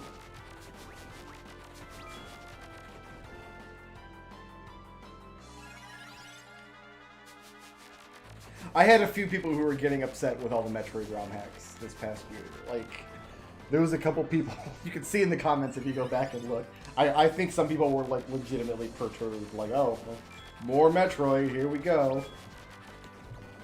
I think I played the correct amount of Metroid, alright? I think overall that came out to, like, 50 videos or something between all the different ROM hacks and stuff that I played.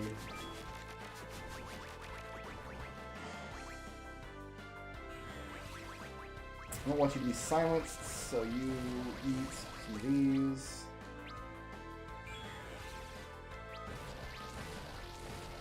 Rydia's spell never came out because they put her to sleep. Okay, that's fine.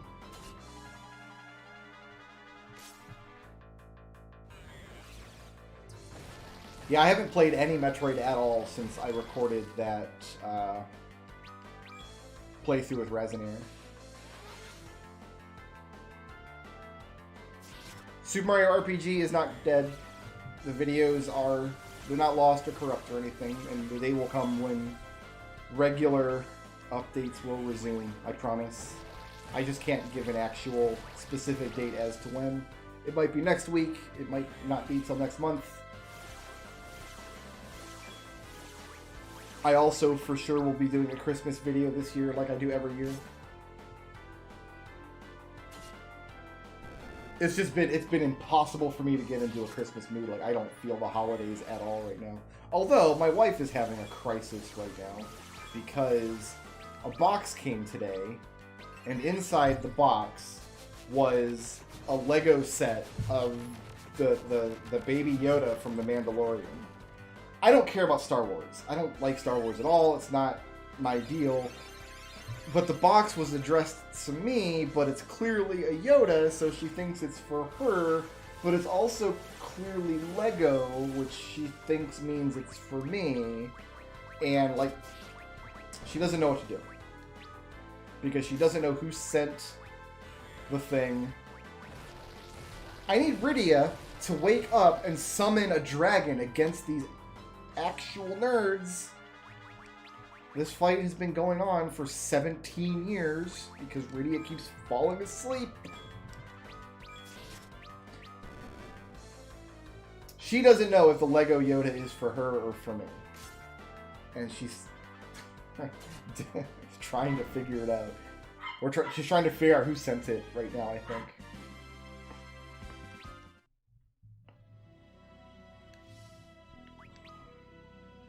God, I hate this dungeon so much. Because of fights like that. I'm at 120 MP here. I think that's... Yeah, how do I get to the bottom of the... Like, that last little bit down there?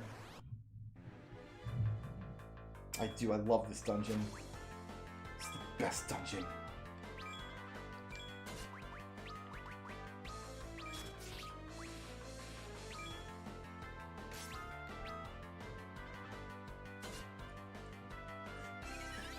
There's a secret passage on the other side, inaccessible from this area, that leads to the bottom half of this room, which we're going to find.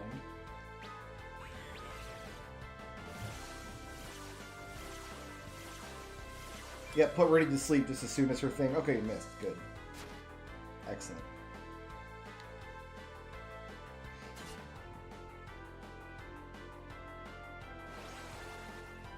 It'll actually get less obnoxious as the game goes on. No other dungeon has fights this obnoxious.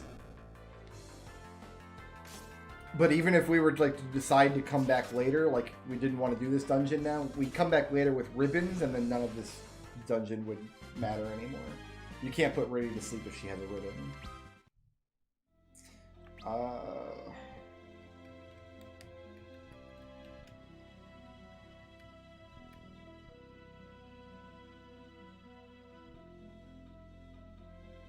Trying to remember from what side do I have to come to get that little piece.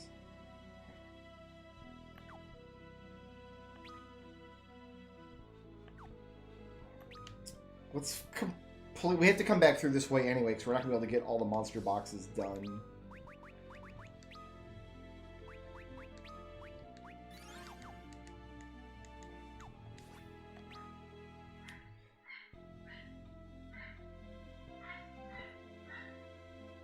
The final dungeon, the Lunar Subterrane, is not as bad as the Sylph dungeon, in my opinion.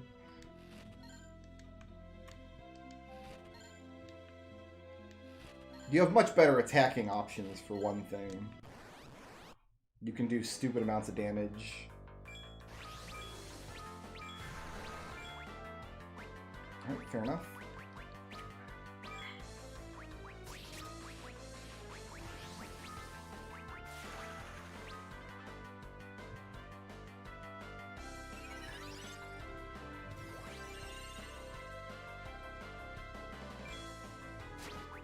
I'm curious to see how many of the lunar bosses have had their gimmick changed, though.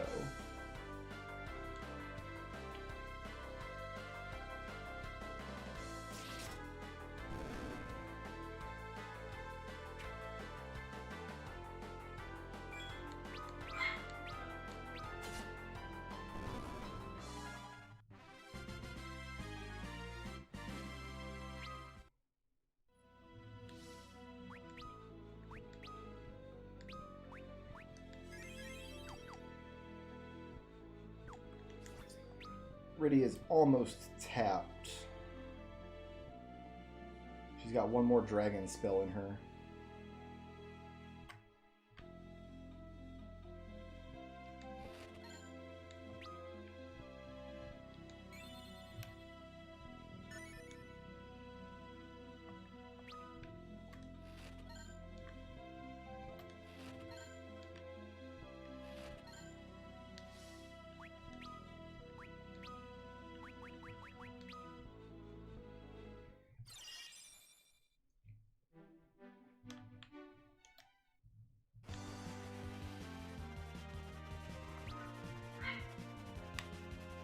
And as you level up, your resistance to status effect increases, and eventually you get ribbons. So we could just commit to coming back to the Sylph Cave later, if we were really worried about it, but...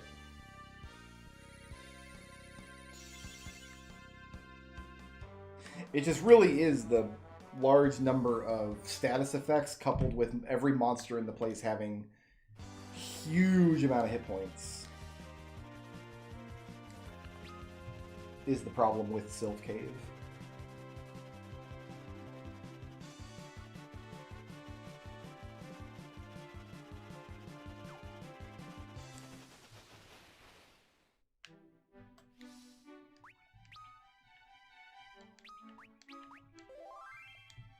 We are leveling up steadily.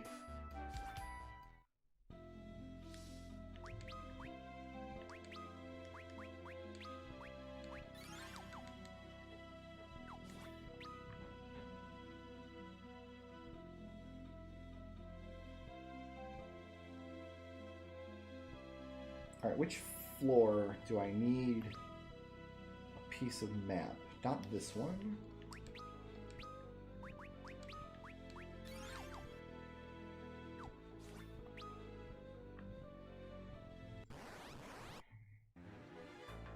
Oh good, a back attack.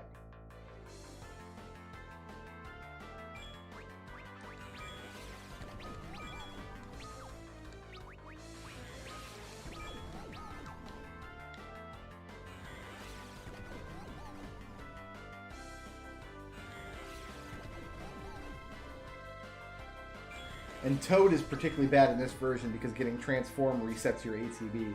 Like you saw Cecil's bar get reset 3 times there. Which isn't good.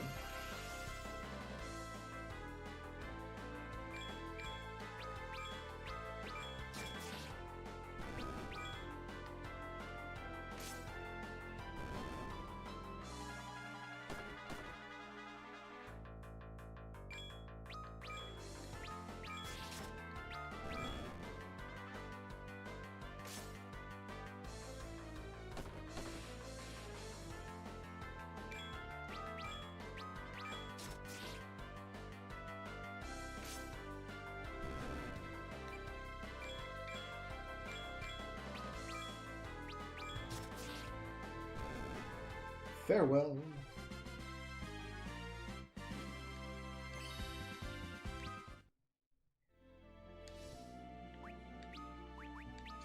We haven't yet come close to that Gill Finder augment paying for itself. Like, not even close.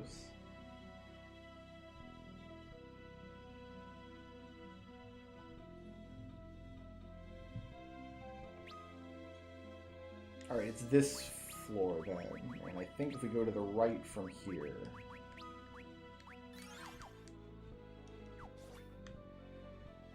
Right here.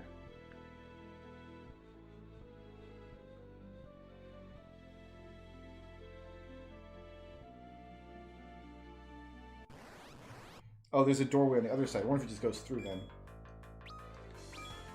Oh, don't put Rydia to sleep, please.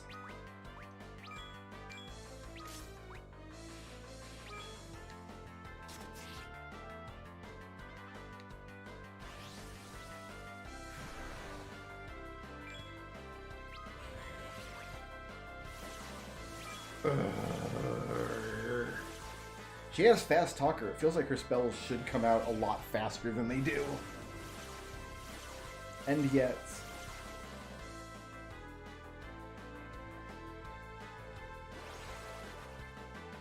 It would reduce her intellect, though, so it would be counterproductive to give her prisoner clothes. I mean, I do have them.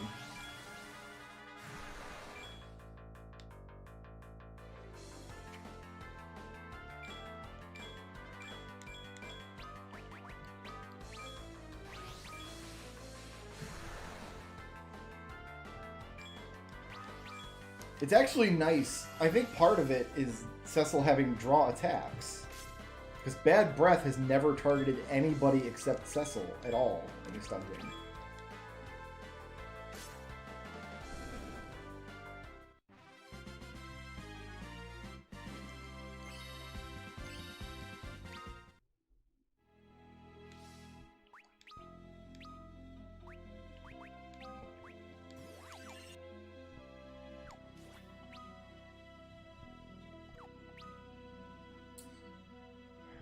So what am I missing on this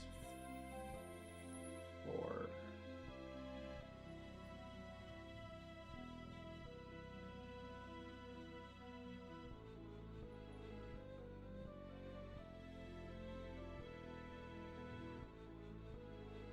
So this goes through here. Oh, this fight. Best fight in the game.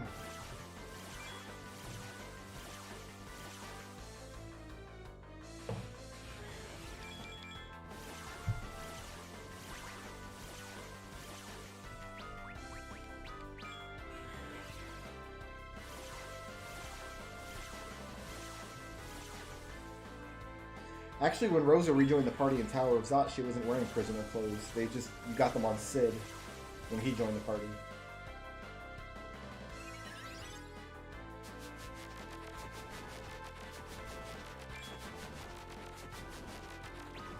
Alright, I can safely input attacks now.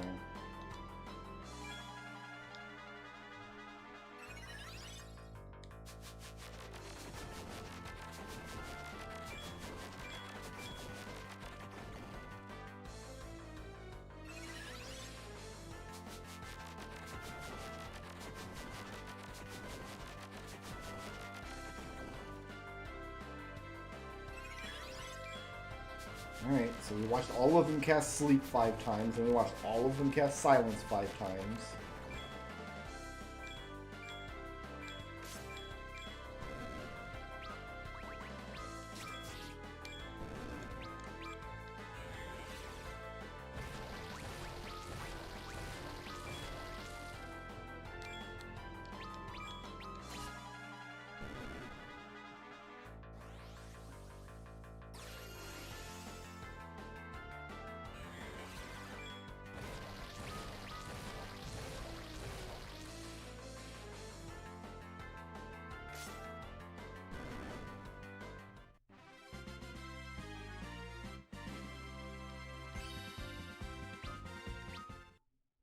Hero's Ride.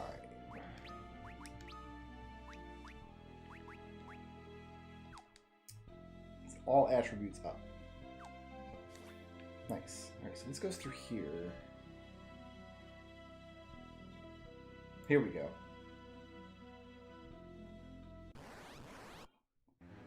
No, this is going to take me back to where I was, isn't it?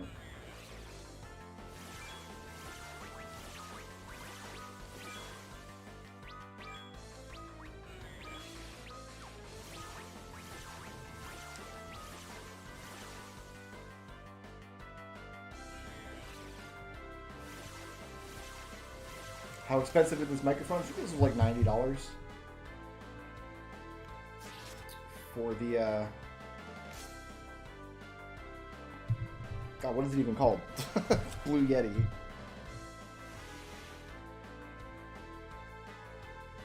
It's decent. I've had it forever, and I've never had any problems with it.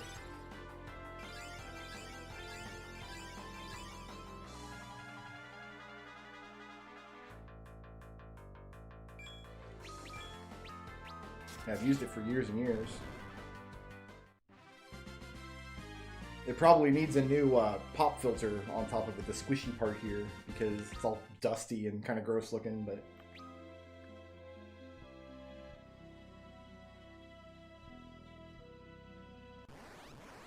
So, I'm going to run from this fight. Here's what I'm going to do. Let's find a map of the Sylph Cave.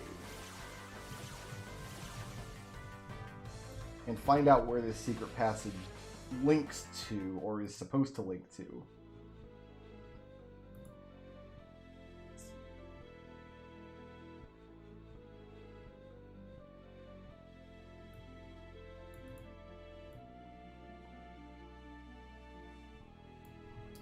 And that way we can avoid just getting into random encounters while running against a wall for 3 hours.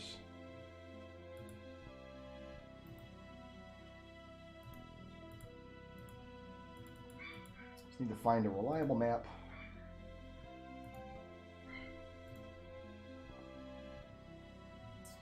Okay, let's see.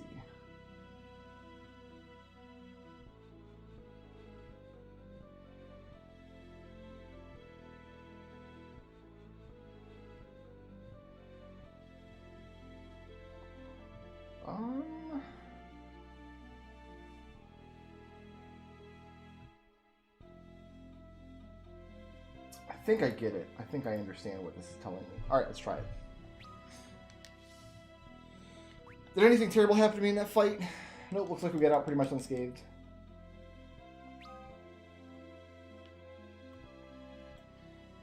So we need to go down here.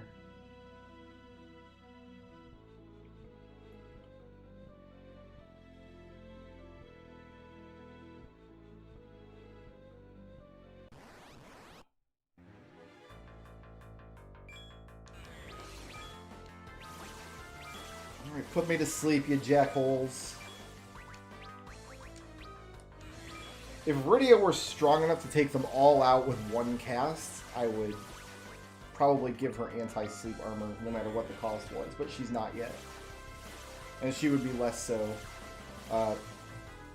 if I lowered her in like, I'm gonna be right back, guys. I'm gonna run to the fridge and get a fresh fizzy drink, and you just enjoy watching these guys cast spells repeatedly.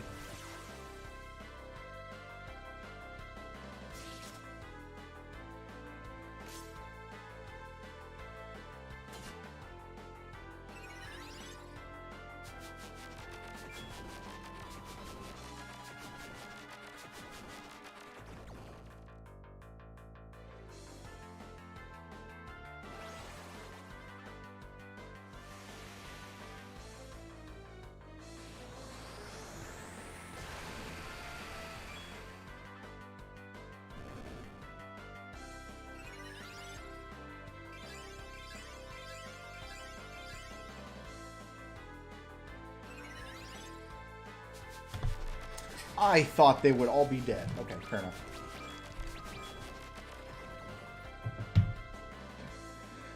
Yeah, people were speculating that Final Fantasy 16 will be out some point in 2021, and I about believe it, but I don't think anybody knows for sure.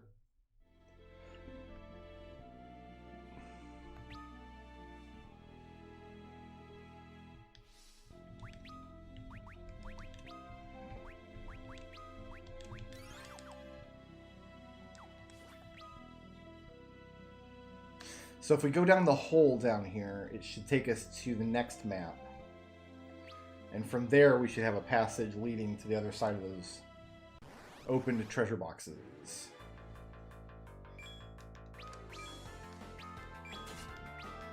You know what? I'm just going to auto battle because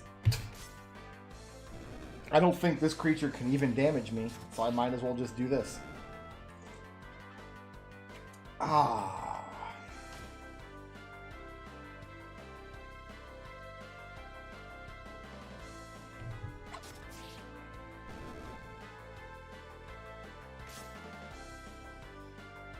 Yeah, I love the aesthetic of 16. I think the setting looks amazing. It's been a very long time since we've had like a purely medieval setting in this series.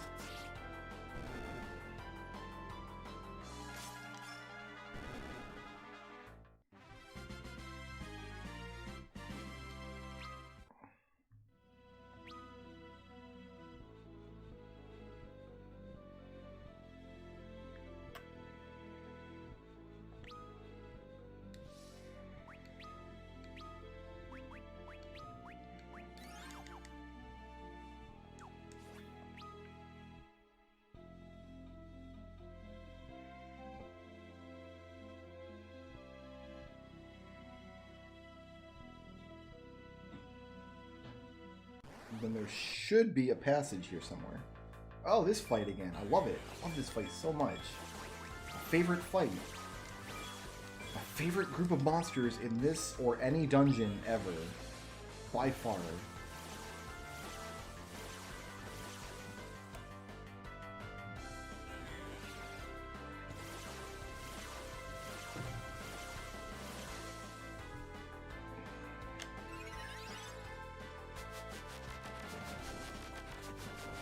And cool, we don't get Dragon.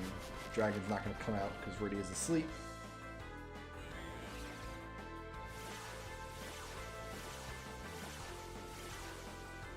Rosa doesn't have any attack magic yet, so there's nothing even worth doing on her turn.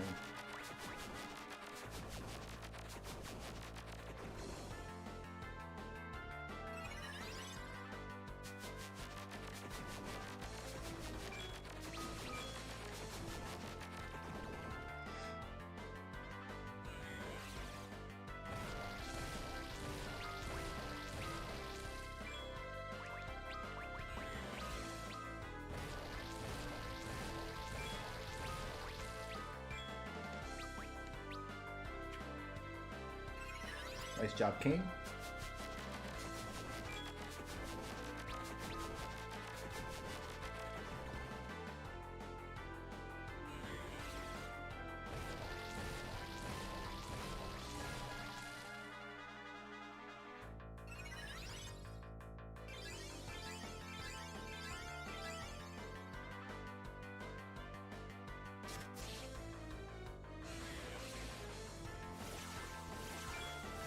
So Riddy is going to go to sleep again, probably. Nope, she didn't. Nice.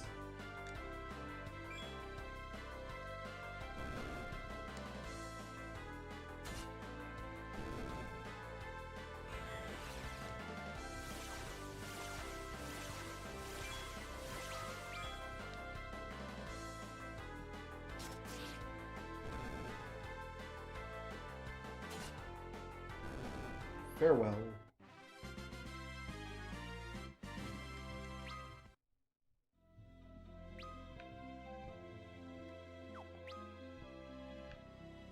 Is it over here this time? Or is it in the wall over here? Did they change the position of this passage?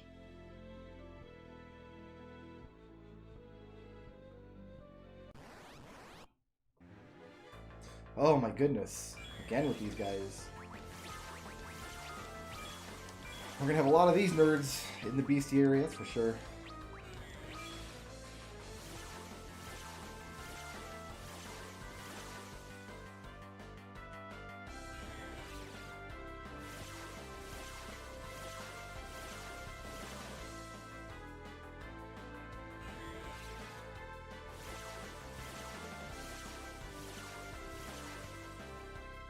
For these things to be threatening, you have to pair them up with some other monsters that can actually deal a lot of damage.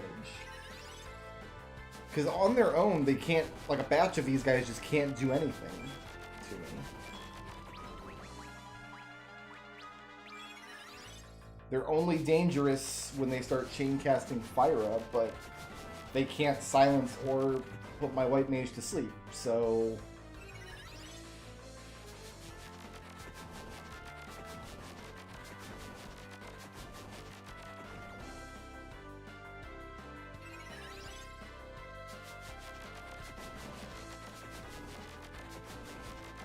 It's really just a lot of sitting through the animation over and over and over again.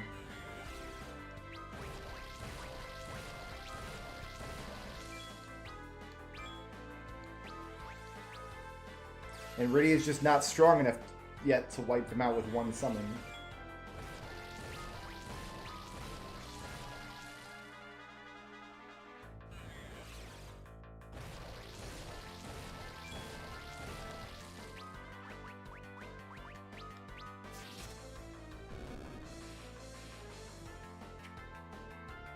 Why does Kane miss so much?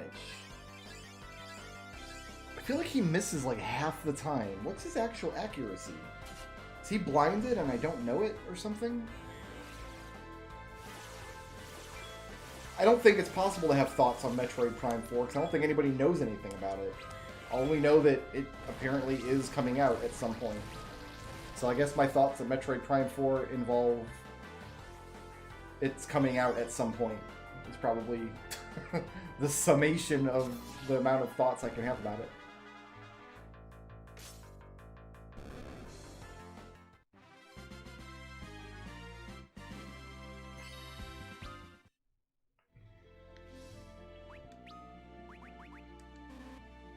Oh, you're silenced. God damn it. This dungeon is so obnoxious. Alright, this is where we fell in. There's got to be a hidden door along one of these walls somewhere. And it doesn't make sense for it to be at the bottom.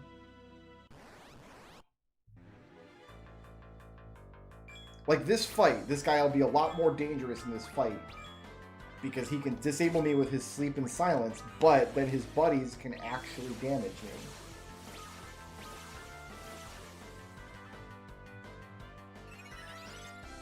I'm interested in playing Metroid Prime 4 if it comes out and it's good, but I don't know if that's going to be the case. I don't know if it's going to come out, and I don't know if it's going to be good.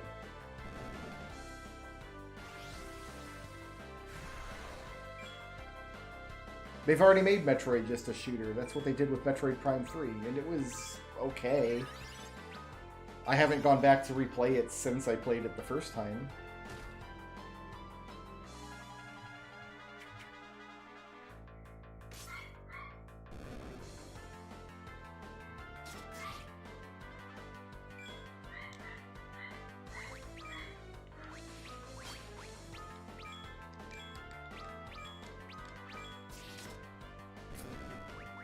Cecil got bad breath to death.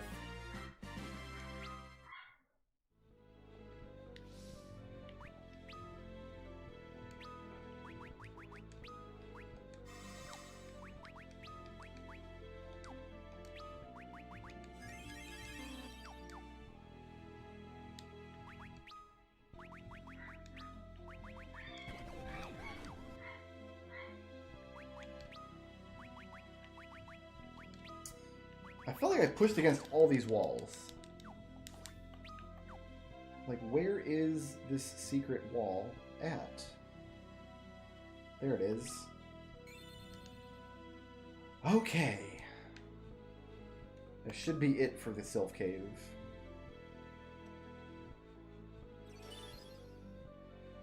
I don't like phrases like real Metroid fans. Like, I don't like gatekeeping in games.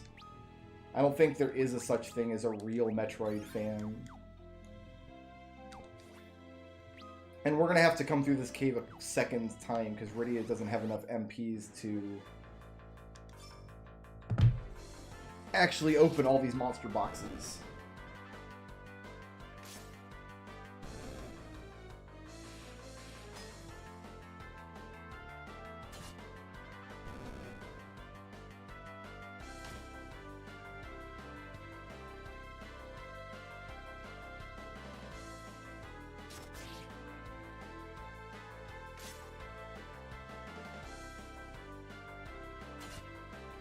That's the thing, though. I don't think that somebody who plays the 2D Metroid games should have any more claim on the series than a modern fan who likes different kinds of games. Oh, I didn't float. That's why we're taking damage here. Oops. Like, why does one group of fans get to decide what all of the other games should feel like? That's not fair. Oh, these guys again. I think 3 of these boxes have this fight in it down here, which will be great.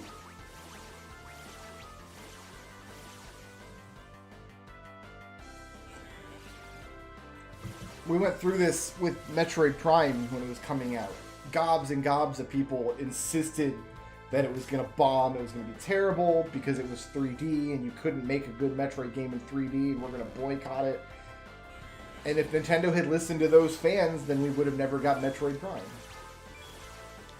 So, I tend to feel like the more hardcore of a fan somebody is, the less we need to listen to them about what future games are going to be like. Because when you get that far off into a fandom, the only thing people like are things they've already had.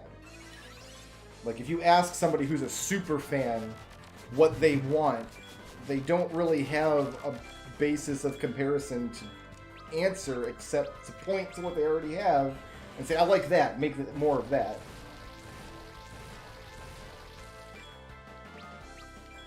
So I don't think you could say with any certainty that they can't make a Metroid game that's basically a first-person shooter that's not fun. Like, you can't say that. It doesn't matter how many Metroid games you've played, or how long you've been playing them, or how many times you bought Super Metroid.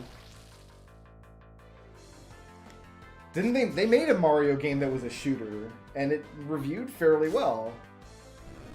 What was it? It was the one with the rabbits. I didn't play it. It didn't look good to me, but it reviewed fairly well. People seem to enjoy it. That's just Mario Sunshine. Well, okay, I don't like Mario Sunshine,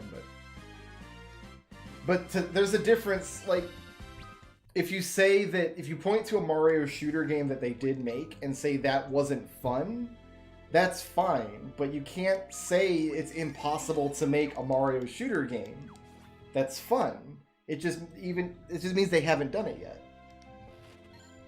There's nothing preventing them from doing it. It's entirely possible that they could do it.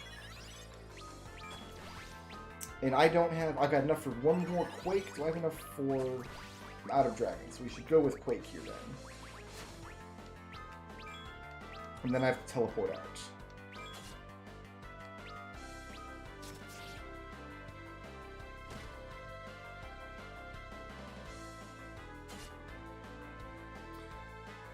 But yeah, we go through this with series every so often. Like, Metroid Prime is the one I remember most, because at the time, people were saying, you can't make a 3D Metroid game that's good. This game's going to bomb, this game's going to be terrible. It's not a real Metroid game. If you're a real fan of Metroid, you won't play this game. Turns out, the actual Metroid game from that era that sucked was the 2D one that got released. Metroid Fusion. That game's awful. I have nothing but bad things to say about that game, whereas Prime was super enjoyable. We can bard song, I guess.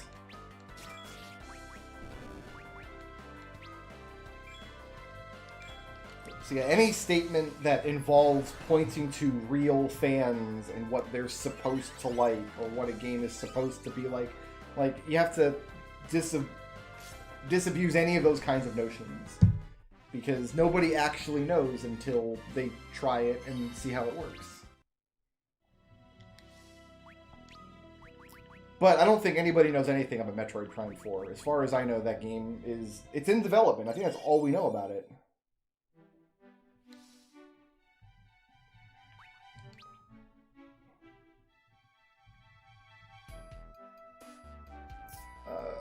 I need to equip that Ringling Blade. Speed. That's what we want to replace. I'm going to go save the game here, and I think we're going to have to finish this cave up tomorrow night. I need to move on to other projects this evening, but I want to thank everybody for hanging out with me tonight, having some good discussions, watching me play some Final Fantasy. We're coming up on,